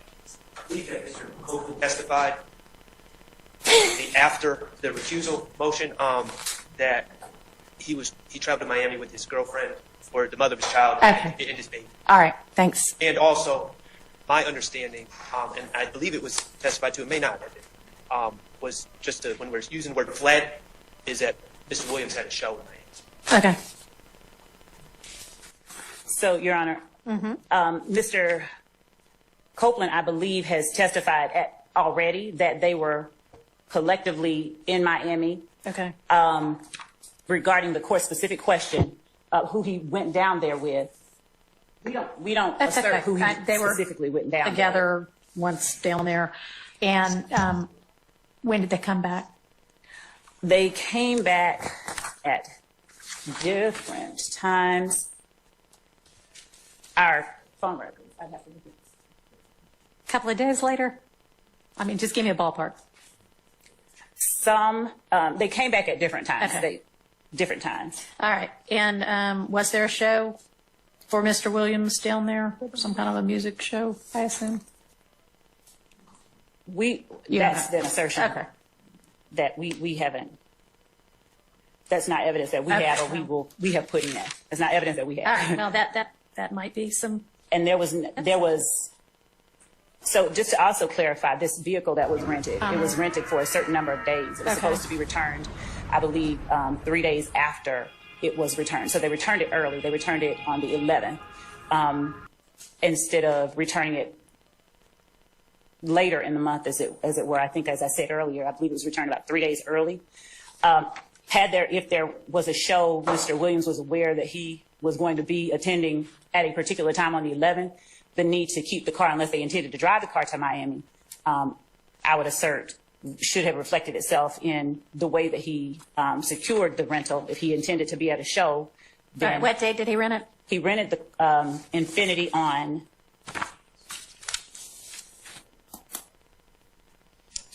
January 7th, I believe it was. And he returned it on the 11th. All right. And the already admitted at trial is the rental agreement that shows that it was due to be returned later, after the 11th. So it was probably a week rental? Actually, Judge, Maybe? Okay, whatever. You said a few days early, which, okay. All right, so back in the Atlanta area, there is a series of retaliatory shootings. Is that in evidence, or is it going to be that evidence? has been already put in evidence, and additional information regarding those. And is there any evidence that Mr. Copeland was involved in any of those shootings? Yes. Back and forth. Okay. Between YSL and whatever the gang is that Mr. Thomas. Okay. Yes. All right. Political pressures on judges. Our political acts and political considerations. All right, peace, fam, at Julie. Everybody say peace to Julie. Appreciate you being here. See you next time, family. We're going to keep it going. Separate from judicial acts. In the federal courts, the judges are appointed by the President of the United States and subject to confirmation by the Senate. Once they're confirmed, they have their jobs for life. They may be ambitious and they may want to move to a higher court, or they may want some other political advancement, but at least they are secure in the jobs they have. Not so in the state courts. In the state courts, the judges run for election every 4 or 6 years. Some states, the judges are up for a retention election. That is just a vote yes or no, whether to keep that judge in office or not. Or judges run head on in states like Alabama and Texas. Judges run under party labels, Democrat, Republican, against each other. And as we will see, with a full array of campaign advertisements, which are growing and growing and growing as the amount of money funneled into judicial campaigns increases with every election cycle. Tom, it's Chief Justice Hornsby. Judge Hornsby? Well, good morning to you, sir. You want what? $500 for your campaign from each member of the firm? Well, now, you know, Judge, we do have a case pending in your court. It doesn't matter. Yes, sir. I'll get the money over to you right away, sir. The defendant seeks a sanction as qualification of the state's 2 lead prosecutors. Because it's not appear the court to have been a purposeful violation, but rather a negligent overlooking the impeachment value of Copeland's in-chamber statement, the court does not order their disqualification. At the same time, the court is cognizant the defendant's liberty, as well as the liberty of his co-defendants at trial, is at stake. The prosecutors involved are knowledgeable and experienced, and this is not the first allegation of misconduct in this case. The court therefore orders as a... Mr. Owl, how many violations of the Georgia Code of Judicial Conduct does it take to get a mistrial with prejudice? Let's find out. 1, 2, 3, 4, 5, 6, 7, 8, 9, 10, 11, 12, 13. Objection. That's intent. I'm oral objection. Could you repeat the question for me? We are up to date, and so although that's a little catchphrase people want to do, I'm a sister. I can do all of it. I can prosecute high-profile cases, and I can prosecute everyday cases when they need to be prosecuted. If you have something different, I have Detective Dennis says what he thought get you down there. What was Thug like? Zachary says he's normal. Detective Dennis says he doesn't give an F, and then Zachary says he's like, why the hell did they kill Nut? That's when I guess they told him. Nut said it's a go. And then he says, Woody, talking about Mr. Copeland, is holding back stuff. he's kind of alluding to Mr. Copeland has friends. He knows a lot of people, so sometimes they're saying Mr. Copeland doesn't state everything with them. I'm going to withdraw my objection. Okay. And man, y'all weren't kidding about the transcription being less than 100% accurate. Okay. It is not this court reporter or my prior court reporter. I do not have any idea who this state used, but I will not disparage them on the record, Your Honor. like entirely off the record.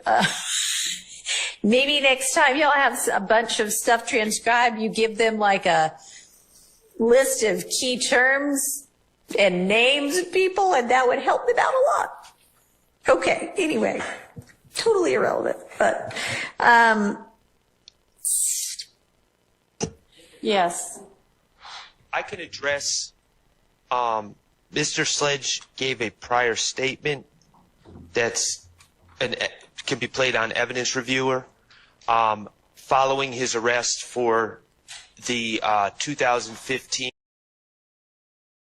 I got some video on Sledge too, Antonio Sledge. We're gonna have that coming up later. I ain't gonna play it tonight. We got a little bit more to go. Appreciate y'all being here. Hit the like, hit the subscribe, tap in, share with a friend, family. A friend. Alleged shooting of houses. He was arrested, as well as Mr. Zachary.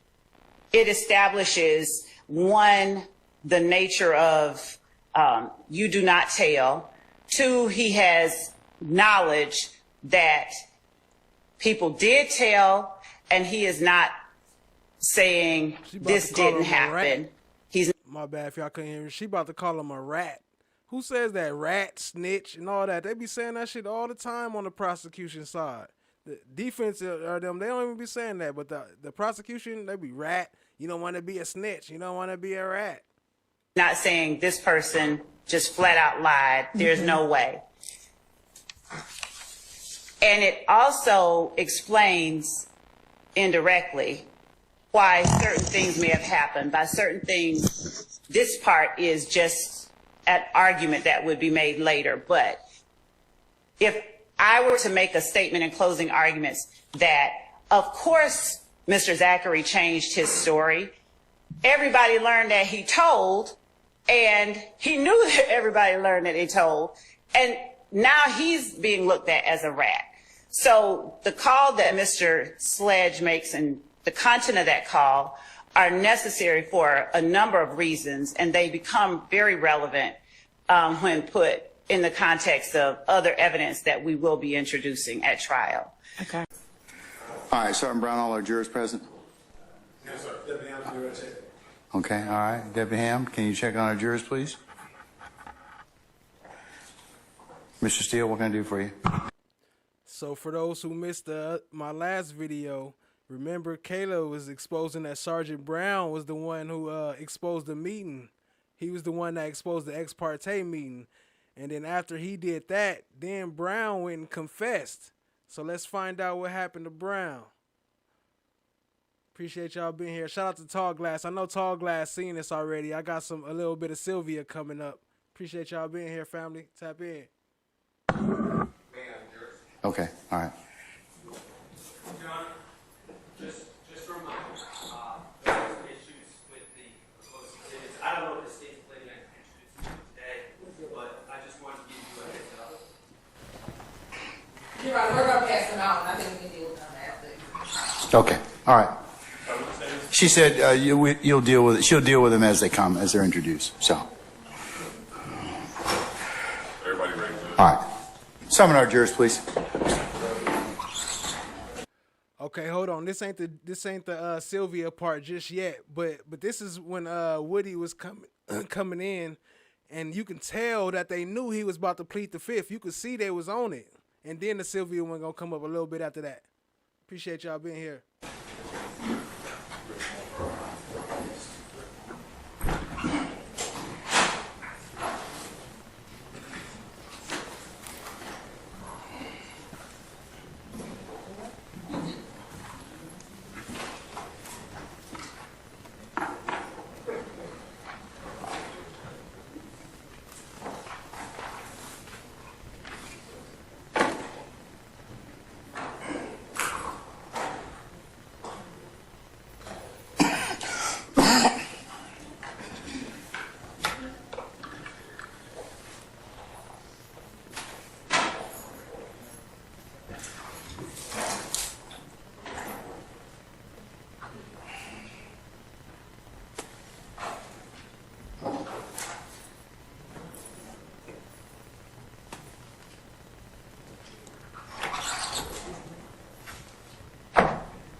You can feel the tension. Just look at them. It just don't even feel the same. You can feel it without even being there.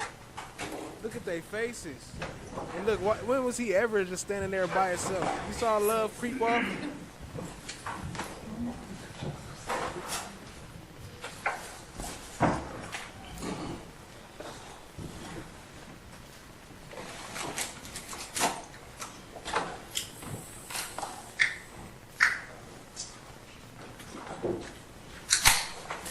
See her try to slide back in, try to ease in, like nothing going on. They already knew he was about to plead the fifth. Wait on 1 yard. All right, sir.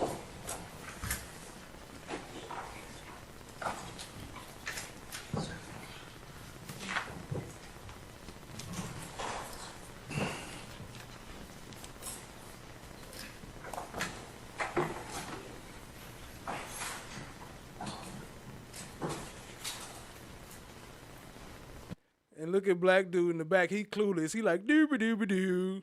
Like everything just normal. He don't know. Doo-ba-doo-ba-doo. Watch his face later too. The little short one in the middle. All right, ladies and gentlemen, please be seated. All right, thank you, Deputy Ham. Ladies and gentlemen of the jury, good afternoon. All right. Without further delay, we're going to go ahead and call the next witness. State. Your Honor, Ms. Hilton calls Kenneth Copeland to the stand. All right, summon Mr. Copeland, please. You already knew. And watch Miss Weaver too.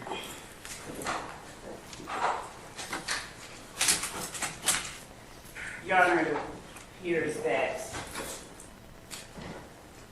Mr. Copeland is. All right, here it comes. It appears that Mr. Copeland what? All right, Mr. Copeland, go ahead and approach the witness stand. Before you sit down, if you would turn and face Deputy Hand and be sworn as a witness. Oh, I already passed the part where she You passed swear the affirm note. testimony to get according I to got the a truth, video the talking truth, about truth, that too. Maybe see, you state your first and last name with the spelling of both, please. You say that again? State your first and last name with the spelling of both, please. Kenneth Copeland. Mr. Copeland, do me a favor. Pull your chair up as close as you can to the microphone and speak directly into it so we can all hear you. So if you could state and spell your first and last name for the record, please. Kenneth Copeland. All right, sir.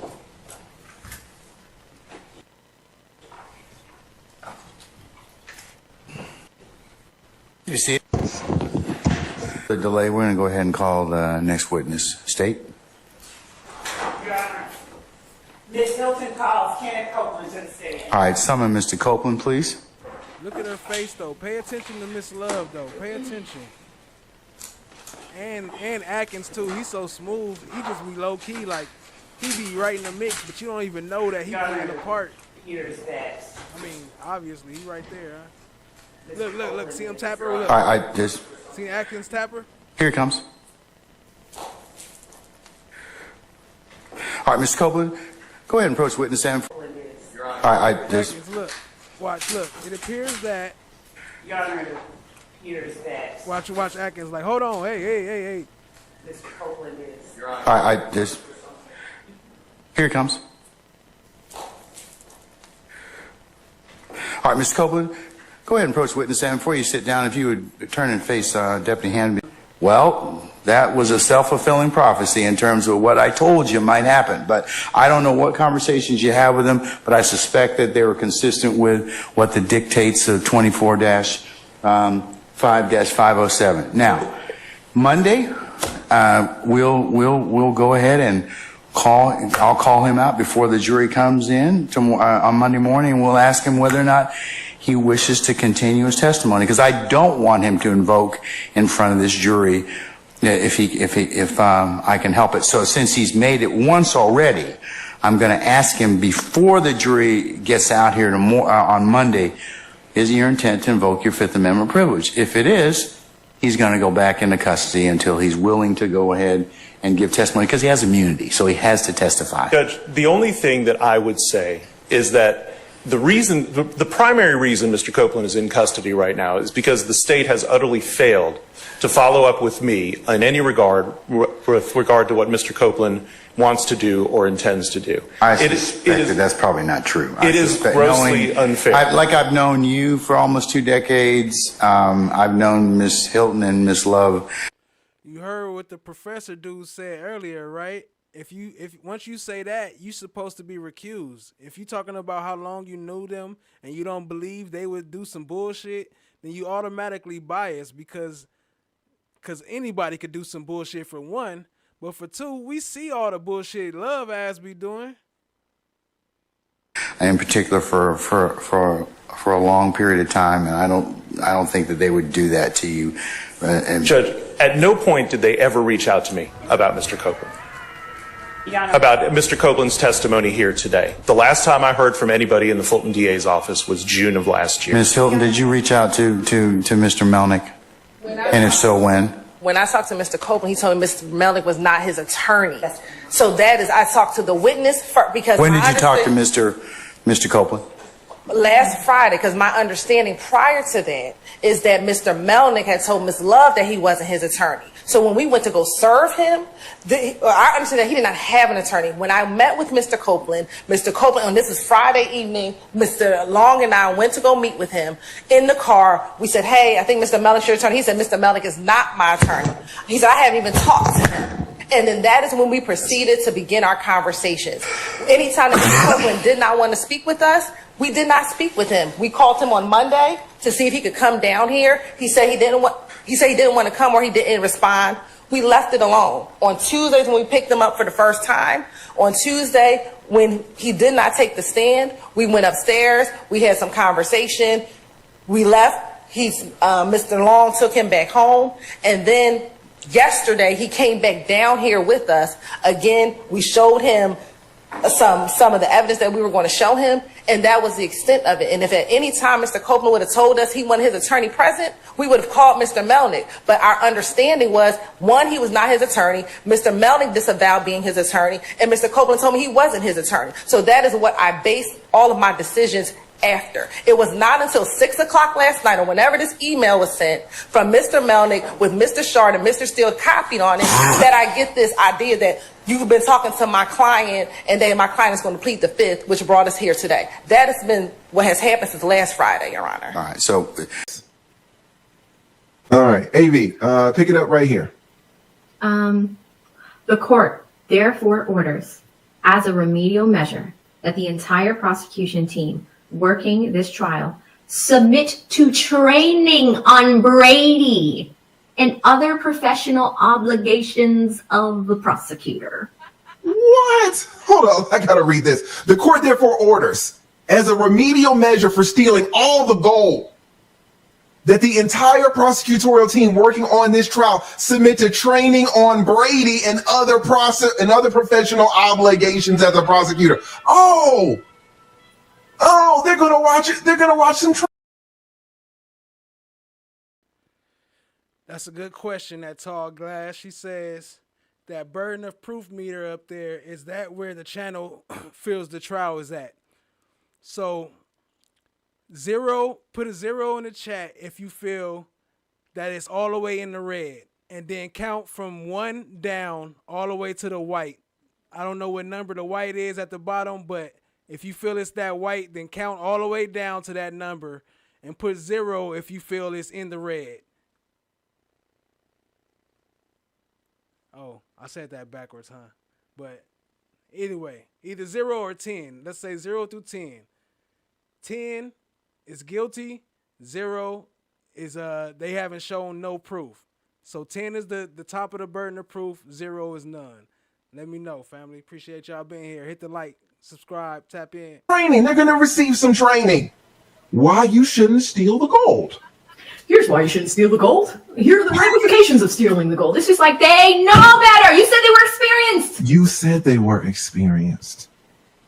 This training, all right, so what's the training how many people are they gonna bring in? How many months of training is it gonna be? You know, they all have these damn DEI consortiums that come in and charge $100,000 and they give you 3 months of training. Who's ever sexually harassed anybody? You got to talk to that counselor. Sounds like there's experience there. You got their paralegals be talking sometimes. Listen, you know that they hire a whole team and they bring them in, and you got to give individual interviews with them, and then their group sessions. It's a whole thing. $100,000 minimum. All right. Let's see all of the months and months of training that these prosecutors are going to receive for not stealing, to stop them from stealing the gold. It says this training, let's talk about the training, will consist of a video replay of training on this topic previously presented by the PAC, the Prosecuting Attorneys Council of Georgia. Oh my God. Didn't Simone just win an award? Oh my God. Did she win an award for what? Up here in Boston for being a good prosecutor? Guys, a video replay. A video replay. They are going to watch 1 hour-long video on why.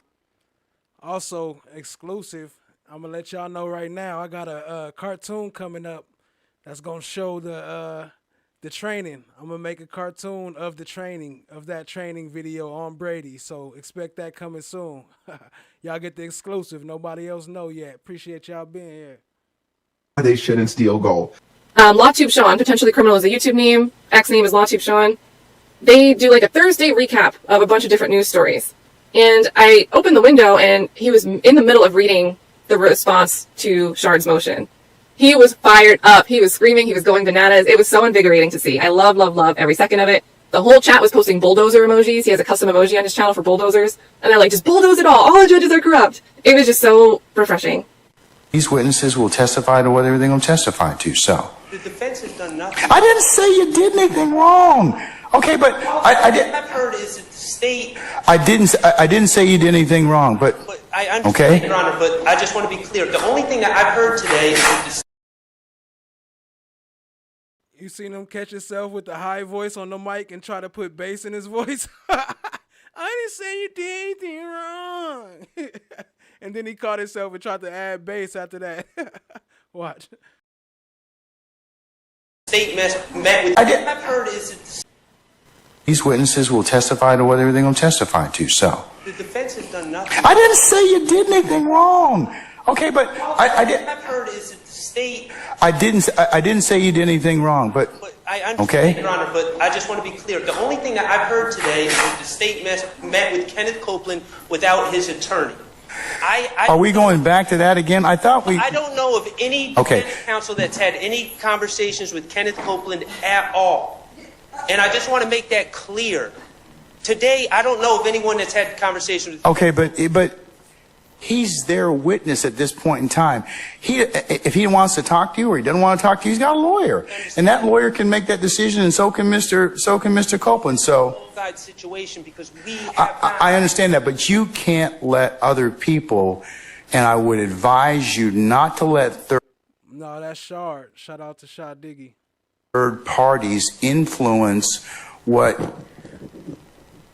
you may think a witness is going to do.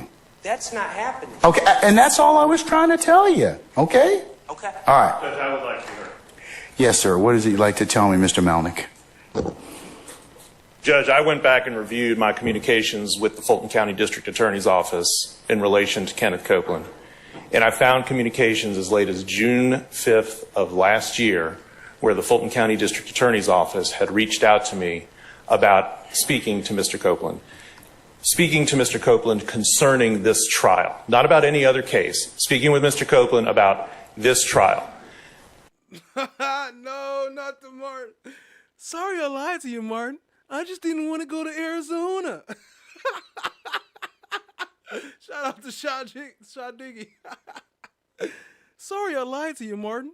I just didn't want to go to Arizona.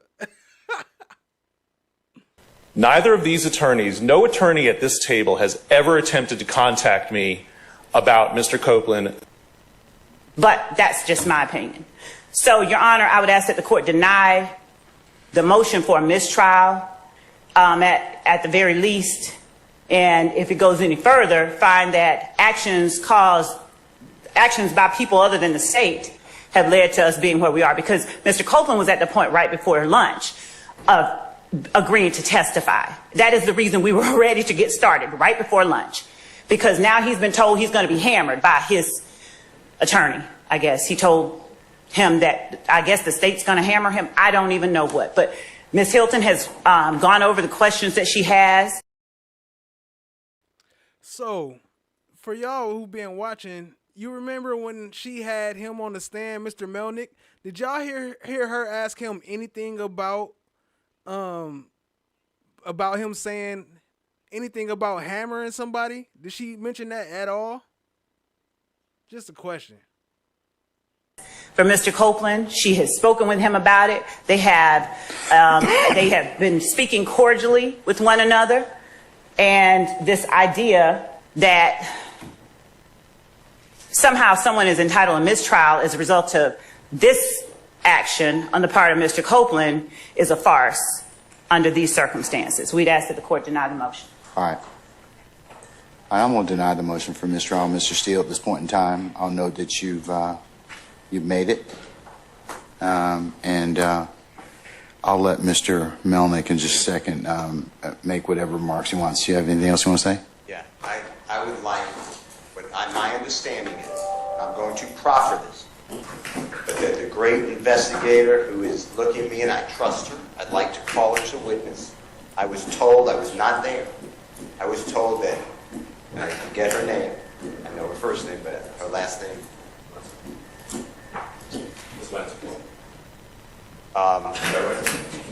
And Investigator Long, and I may be wrong, heard Mr. Copeland prior to coming in to the courtroom, almost immediately prior, state, and I'm reading from Mr. Kokomo, if I have to go to jail, then lie.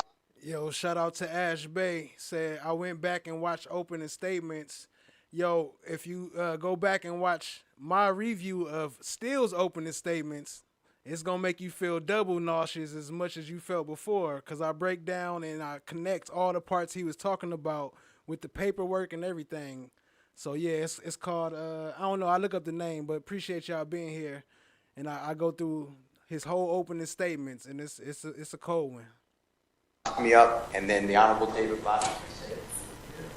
The Honorable David Botts told me, as I was walking in, that he heard, he's right behind me, so he should be speaking for himself, but he heard Kenneth Copeland tell the prosecution, if I said the wrong people, please correct it, that he's invoking the Fifth. That's why I raised it. I'm not saying anybody did anything wrong.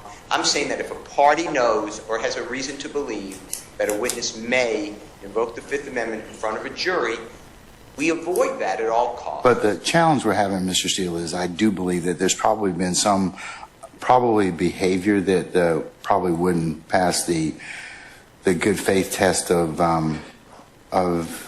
there's a lot of influences inside and outside. So I'm going to basically base it on the proffers.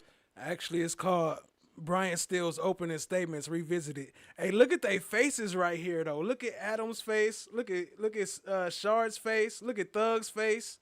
Hold on, this is a cold picture. I might need to screenshot this one real quick. I should have used this as a thumbnail. Look at that. That's a cold pic right there.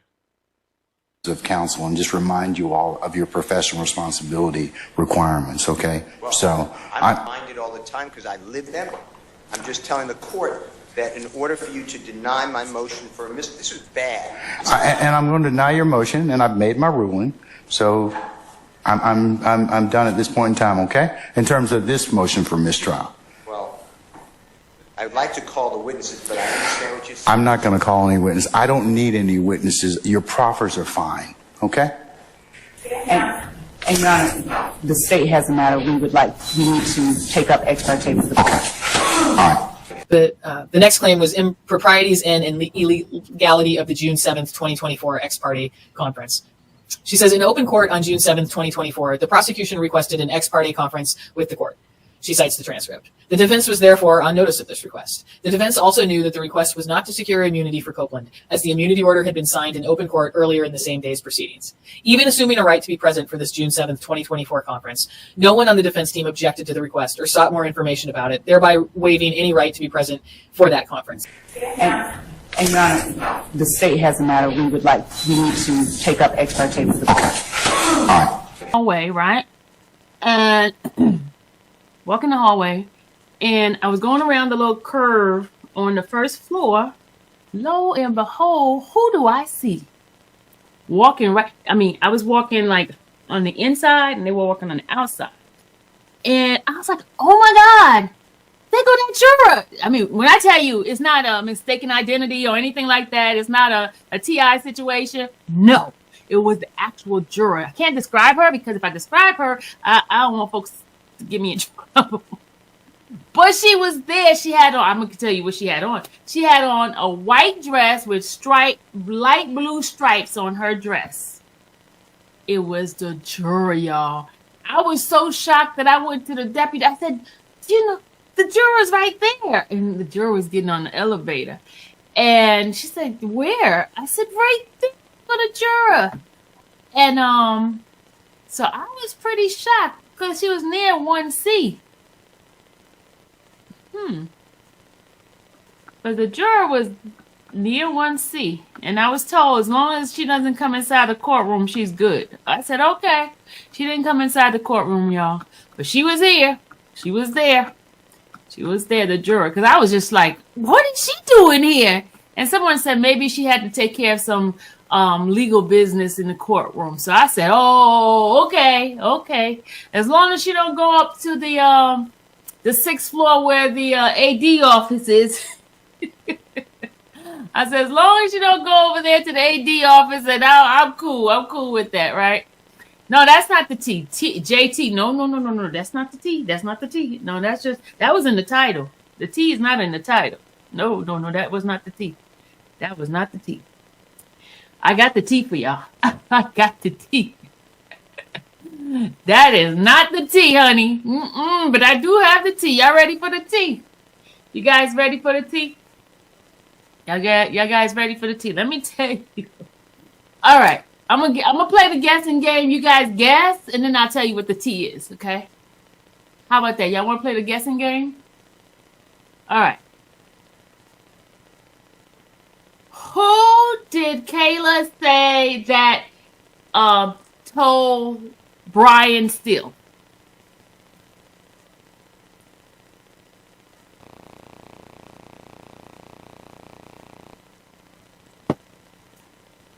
T-Mac got it. Brown. Well, I got some news about Brown, y'all. Y'all ready to hear it? Y'all ready? Y'all ready to hear about Brown? So remember the day when Kayla came on her live and she told on him? Right? So that day, right? That day he there was some sort of some animosity, some sort of friction, some eye rolling from Kayla, because you remember she had to get on the witness stand that day, right? And so the next no, this is before the witness stand. Sorry guys. Shout out to Sylvia with the exclusive on Brown. Before the witness stand. So we haven't seen him in a while, right? We haven't seen him. So my nosy butt trying to investigate, y'all. Trying to investigate what the heck happened to Brown, right? I go and trying to turn rocks and bushes and trees. You know me. I got to do a fanatic thing, okay? Well, Brown went and confessed. He went and confessed that he is the one that exposed it, y'all.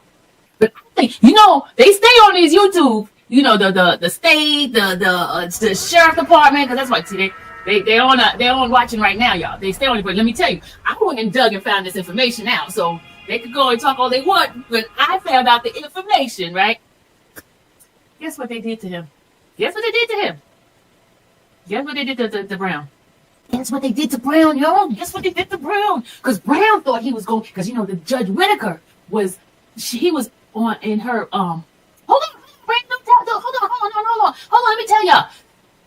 He was her deputy before he came down to the YSL. He was the bailiff for her. And again, so he knew he was gonna get that position of being her personal bodyguard, y'all. he was gonna get the position, but be a personal bodyguard. Guess what? That position got sniped from him. It got sniped from him. And guess who got that position? The bodyguard position. Ingram. Ingram is the bailiff that was in Judge Glanville's office. You remember him? No, he's with Juvenile. He's with Juvenile. First he went back to the jail. He went back to the jail, but now he's in the juvenile court. Juvenile court, y'all. So he did confess. He confessed. Yes. Take us back to that moment. I was just really come home, and my brother walked me home with the change. He like walk home full, and he put it around my neck. And how long after you get released do you receive this chain? Right in there. Who know who this is? Was it a total surprise, or you knew it was coming? The chain, just the chain itself. It was a surprise. That wasn't something that was talked about, or something that you asked for? Or... No. Is this your first chain ever? No. Is this the first chain you ever received from someone? Yes. How'd you feel after receiving that chain? Love. What does this chain mean to you? Second chance at life. Now, you mentioned your brother here. That's a reference to Young Thug? Yeah. Are you biologically related to Young Thug? Yeah. Same mother, same father? Same mother. Now, since you received the chain, do people treat you different? That's the answer. To me, no. We all equal. Ain't no one out of no one. We all equal. When it comes to Young Thug, what's it like working with him? It's a precious moment, man. It's a precious moment. I'm working with him. Hey, is it just me, or do this interview seem like hella police? I don't even know who this dude is. Like, what interview is this? And then watch the questions he be asking them. Well, that's mostly it, but that's just weird. Yeah, that's right. That's Unfunk. I got another clip where I talked to, where I sent a message to Thug's dad, and he answered that Unfunk is doing good, and he got a chance of fighting with this Glanville bullshit that's going on. So we hope all is good. More power to him. Hopefully he get out too from Glanville being recused with his bullshit. Watch him work. That's precious. The moment just precious. Like just watch him work. It's just crazy. Is he easy or tough to work with? He's easy. Very easy to work with. It just got. It's you gonna be like if you ready to work. It's up to you. When it comes to Young Thug, what characteristic do you enjoy the most about him? Him being himself. On the opposite end of the spectrum, is there a pet peeve you have of your brother? Something that bugs you, bothers you, can't stand? You know what it is? We never had no type of disagreement, really. So, no, it's not Vlad. When it comes to music, it's been a supportive atmosphere between you two? Yes. Not competitive? At all. When it comes to Young Thug, biggest advice or most important thing you learned working with him? The biggest advice he ever gave me, or I ever received. Yep. Feed your mind. He told me to feed my mind. That's the big advice. Yeah, that's the biggest advice I ever got. You do have music with Young Thug? Yes. Has there been talk or thought on maybe an exclusive project of just you and him? No, I'm working. He working. You know, if it comes, it comes. But we're both working. You do have a song together on Slime Language 2 called Real. How did that song come about? It's crazy because I don't know who this dude like the song was. I had recorded the song like a week. I had to find it again. I'll try to find a name before I get off of here, so I can let you know where this full interview is. But I don't know who this dude is. It's just like some random interview about Young Thug mostly. Before he came, cause I was in Atlanta, he was in Cali, so I recorded the song a week before he came. But before he got there, G.I. heard the song, so G.I. was like, "Shit, cut your verse down, son." I said, "Okay," so I cut my verse down. Then put a hook behind it. He like, cool. Then Slime came, he heard it. He sent it to me. So I sent it to him. So like, the day go by, he called me and he like, listen. So he played, I heard it. He like, shit, that hard. I'm like, yeah, that hard. He like, cool. It was already written in history right there. Now, how was that orchestrated, your role in the Slime Language 2 album? How did that work exactly? I have a few assumptions, but I don't want to put any words in your mouth if you want to provide an answer there. Like, okay, maybe I'll chime in. Is it like a free-for-all? Is it like, you know, a studio session is booked out for 24 hours maybe, and everybody's just coming up with songs and just hopping on songs? Is that how it works, or? No. Okay. Everybody work. Everything fall in place. Like, everybody have their own, basically, hard drive. So whatever they want to put on it, they can put on it. You feel me? Like, whatever you want to put on it, you can put on it. It just so happened that Real was a song they chose to put on the album. So I ran with it. Were there any other songs you had on the album? Yes. What were the other titles? I got Multi Remix. And how did that come about as well? This little light of mine. She graduated at the top of her class and with honors from law school and became Judge Sue Bell Cobb, a pioneer for women judges in Alabama history. She put thousands of criminals in jail. Her house was firebombed, but Judge Sue Bell Cobb only grew stronger, more determined. She served 40 counties, and today Judge Sue Bell Cobb decides life and death. While all those years outside the courtroom, Judge Sue Bell Cobb became a state and national leader, a reformer, helping children stay out of jail. A Southern woman, kind and caring, strong and determined. Judge Sue Bell Cobb is everything our Chief Justice should be.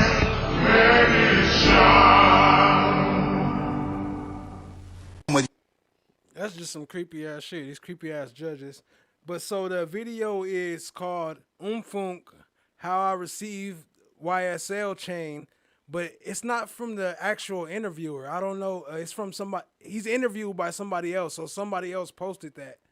But anyway, if you want to check it out, it's called Umfunk, How I Received My YSL. Well, it don't say my. How I Received the YSL Chain. But anyway, appreciate y'all being here. Much love. Hit the like, hit the subscribe on your way out. Tap in, share with a friend. You now. I got a problem with you now. I would suggest you don't say anymore. Now you want to have it both ways? You can't do it. Both sides have an equal responsibility under the rules. It's a professional responsibility. All right, have a seat, sir. Thank you. How fast things have changed. How fast things have changed. How fast things have changed. Now I see you running, coming for my come up. Broke out all your shackles, turned it to some armor. Used to be the judge, but now you have no honor. To die with your pride is to live with all your karma. Now you understand. Now you understand. Another night of crime. There's a lot of women talking about it. All right. Anybody else have any other issues as to... Uh-oh. Fulton County has no problem coming in here and cuffing all of us, okay? Don't be an idiot. Are you trying to tell me about myself? You homeless, and you don't even have a mirror to look at yourself. Here. So I know you all about your principles. But can we just please just listen to Earl so we can get out of here? It's 4 cops on the other side of that door. You know if they come in here, they're gonna get your ass on a whole lot of other shit. You lying ass bitch. I knew it. Mama, I hate you, Will. Don't you never come back to my house, And no. I hope they blow your motherfucking ass to smithereens. You better hope they do, bitch. You better hope they do. This nigga kidnapped me. I think I'm entitled. You want answers? I want the truth! You can't handle the truth! What are you, fucking nuts? You thought?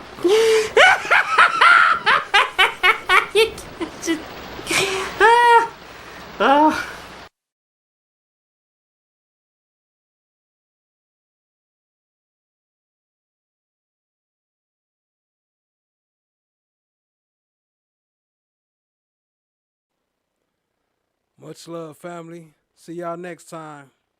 Appreciate you all for being here. Don't forget to share. Don't forget to check it out tomorrow. Finish it up.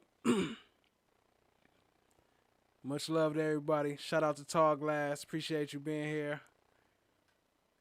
Shaw Diggy. Appreciate you being here. Johnny Gotti. Cron Tonic. Kiwan Hardy. Julie Horn. Ash Bay. Appreciate y'all all. Can't find all the names, but appreciate y'all. See you next time. I'm out.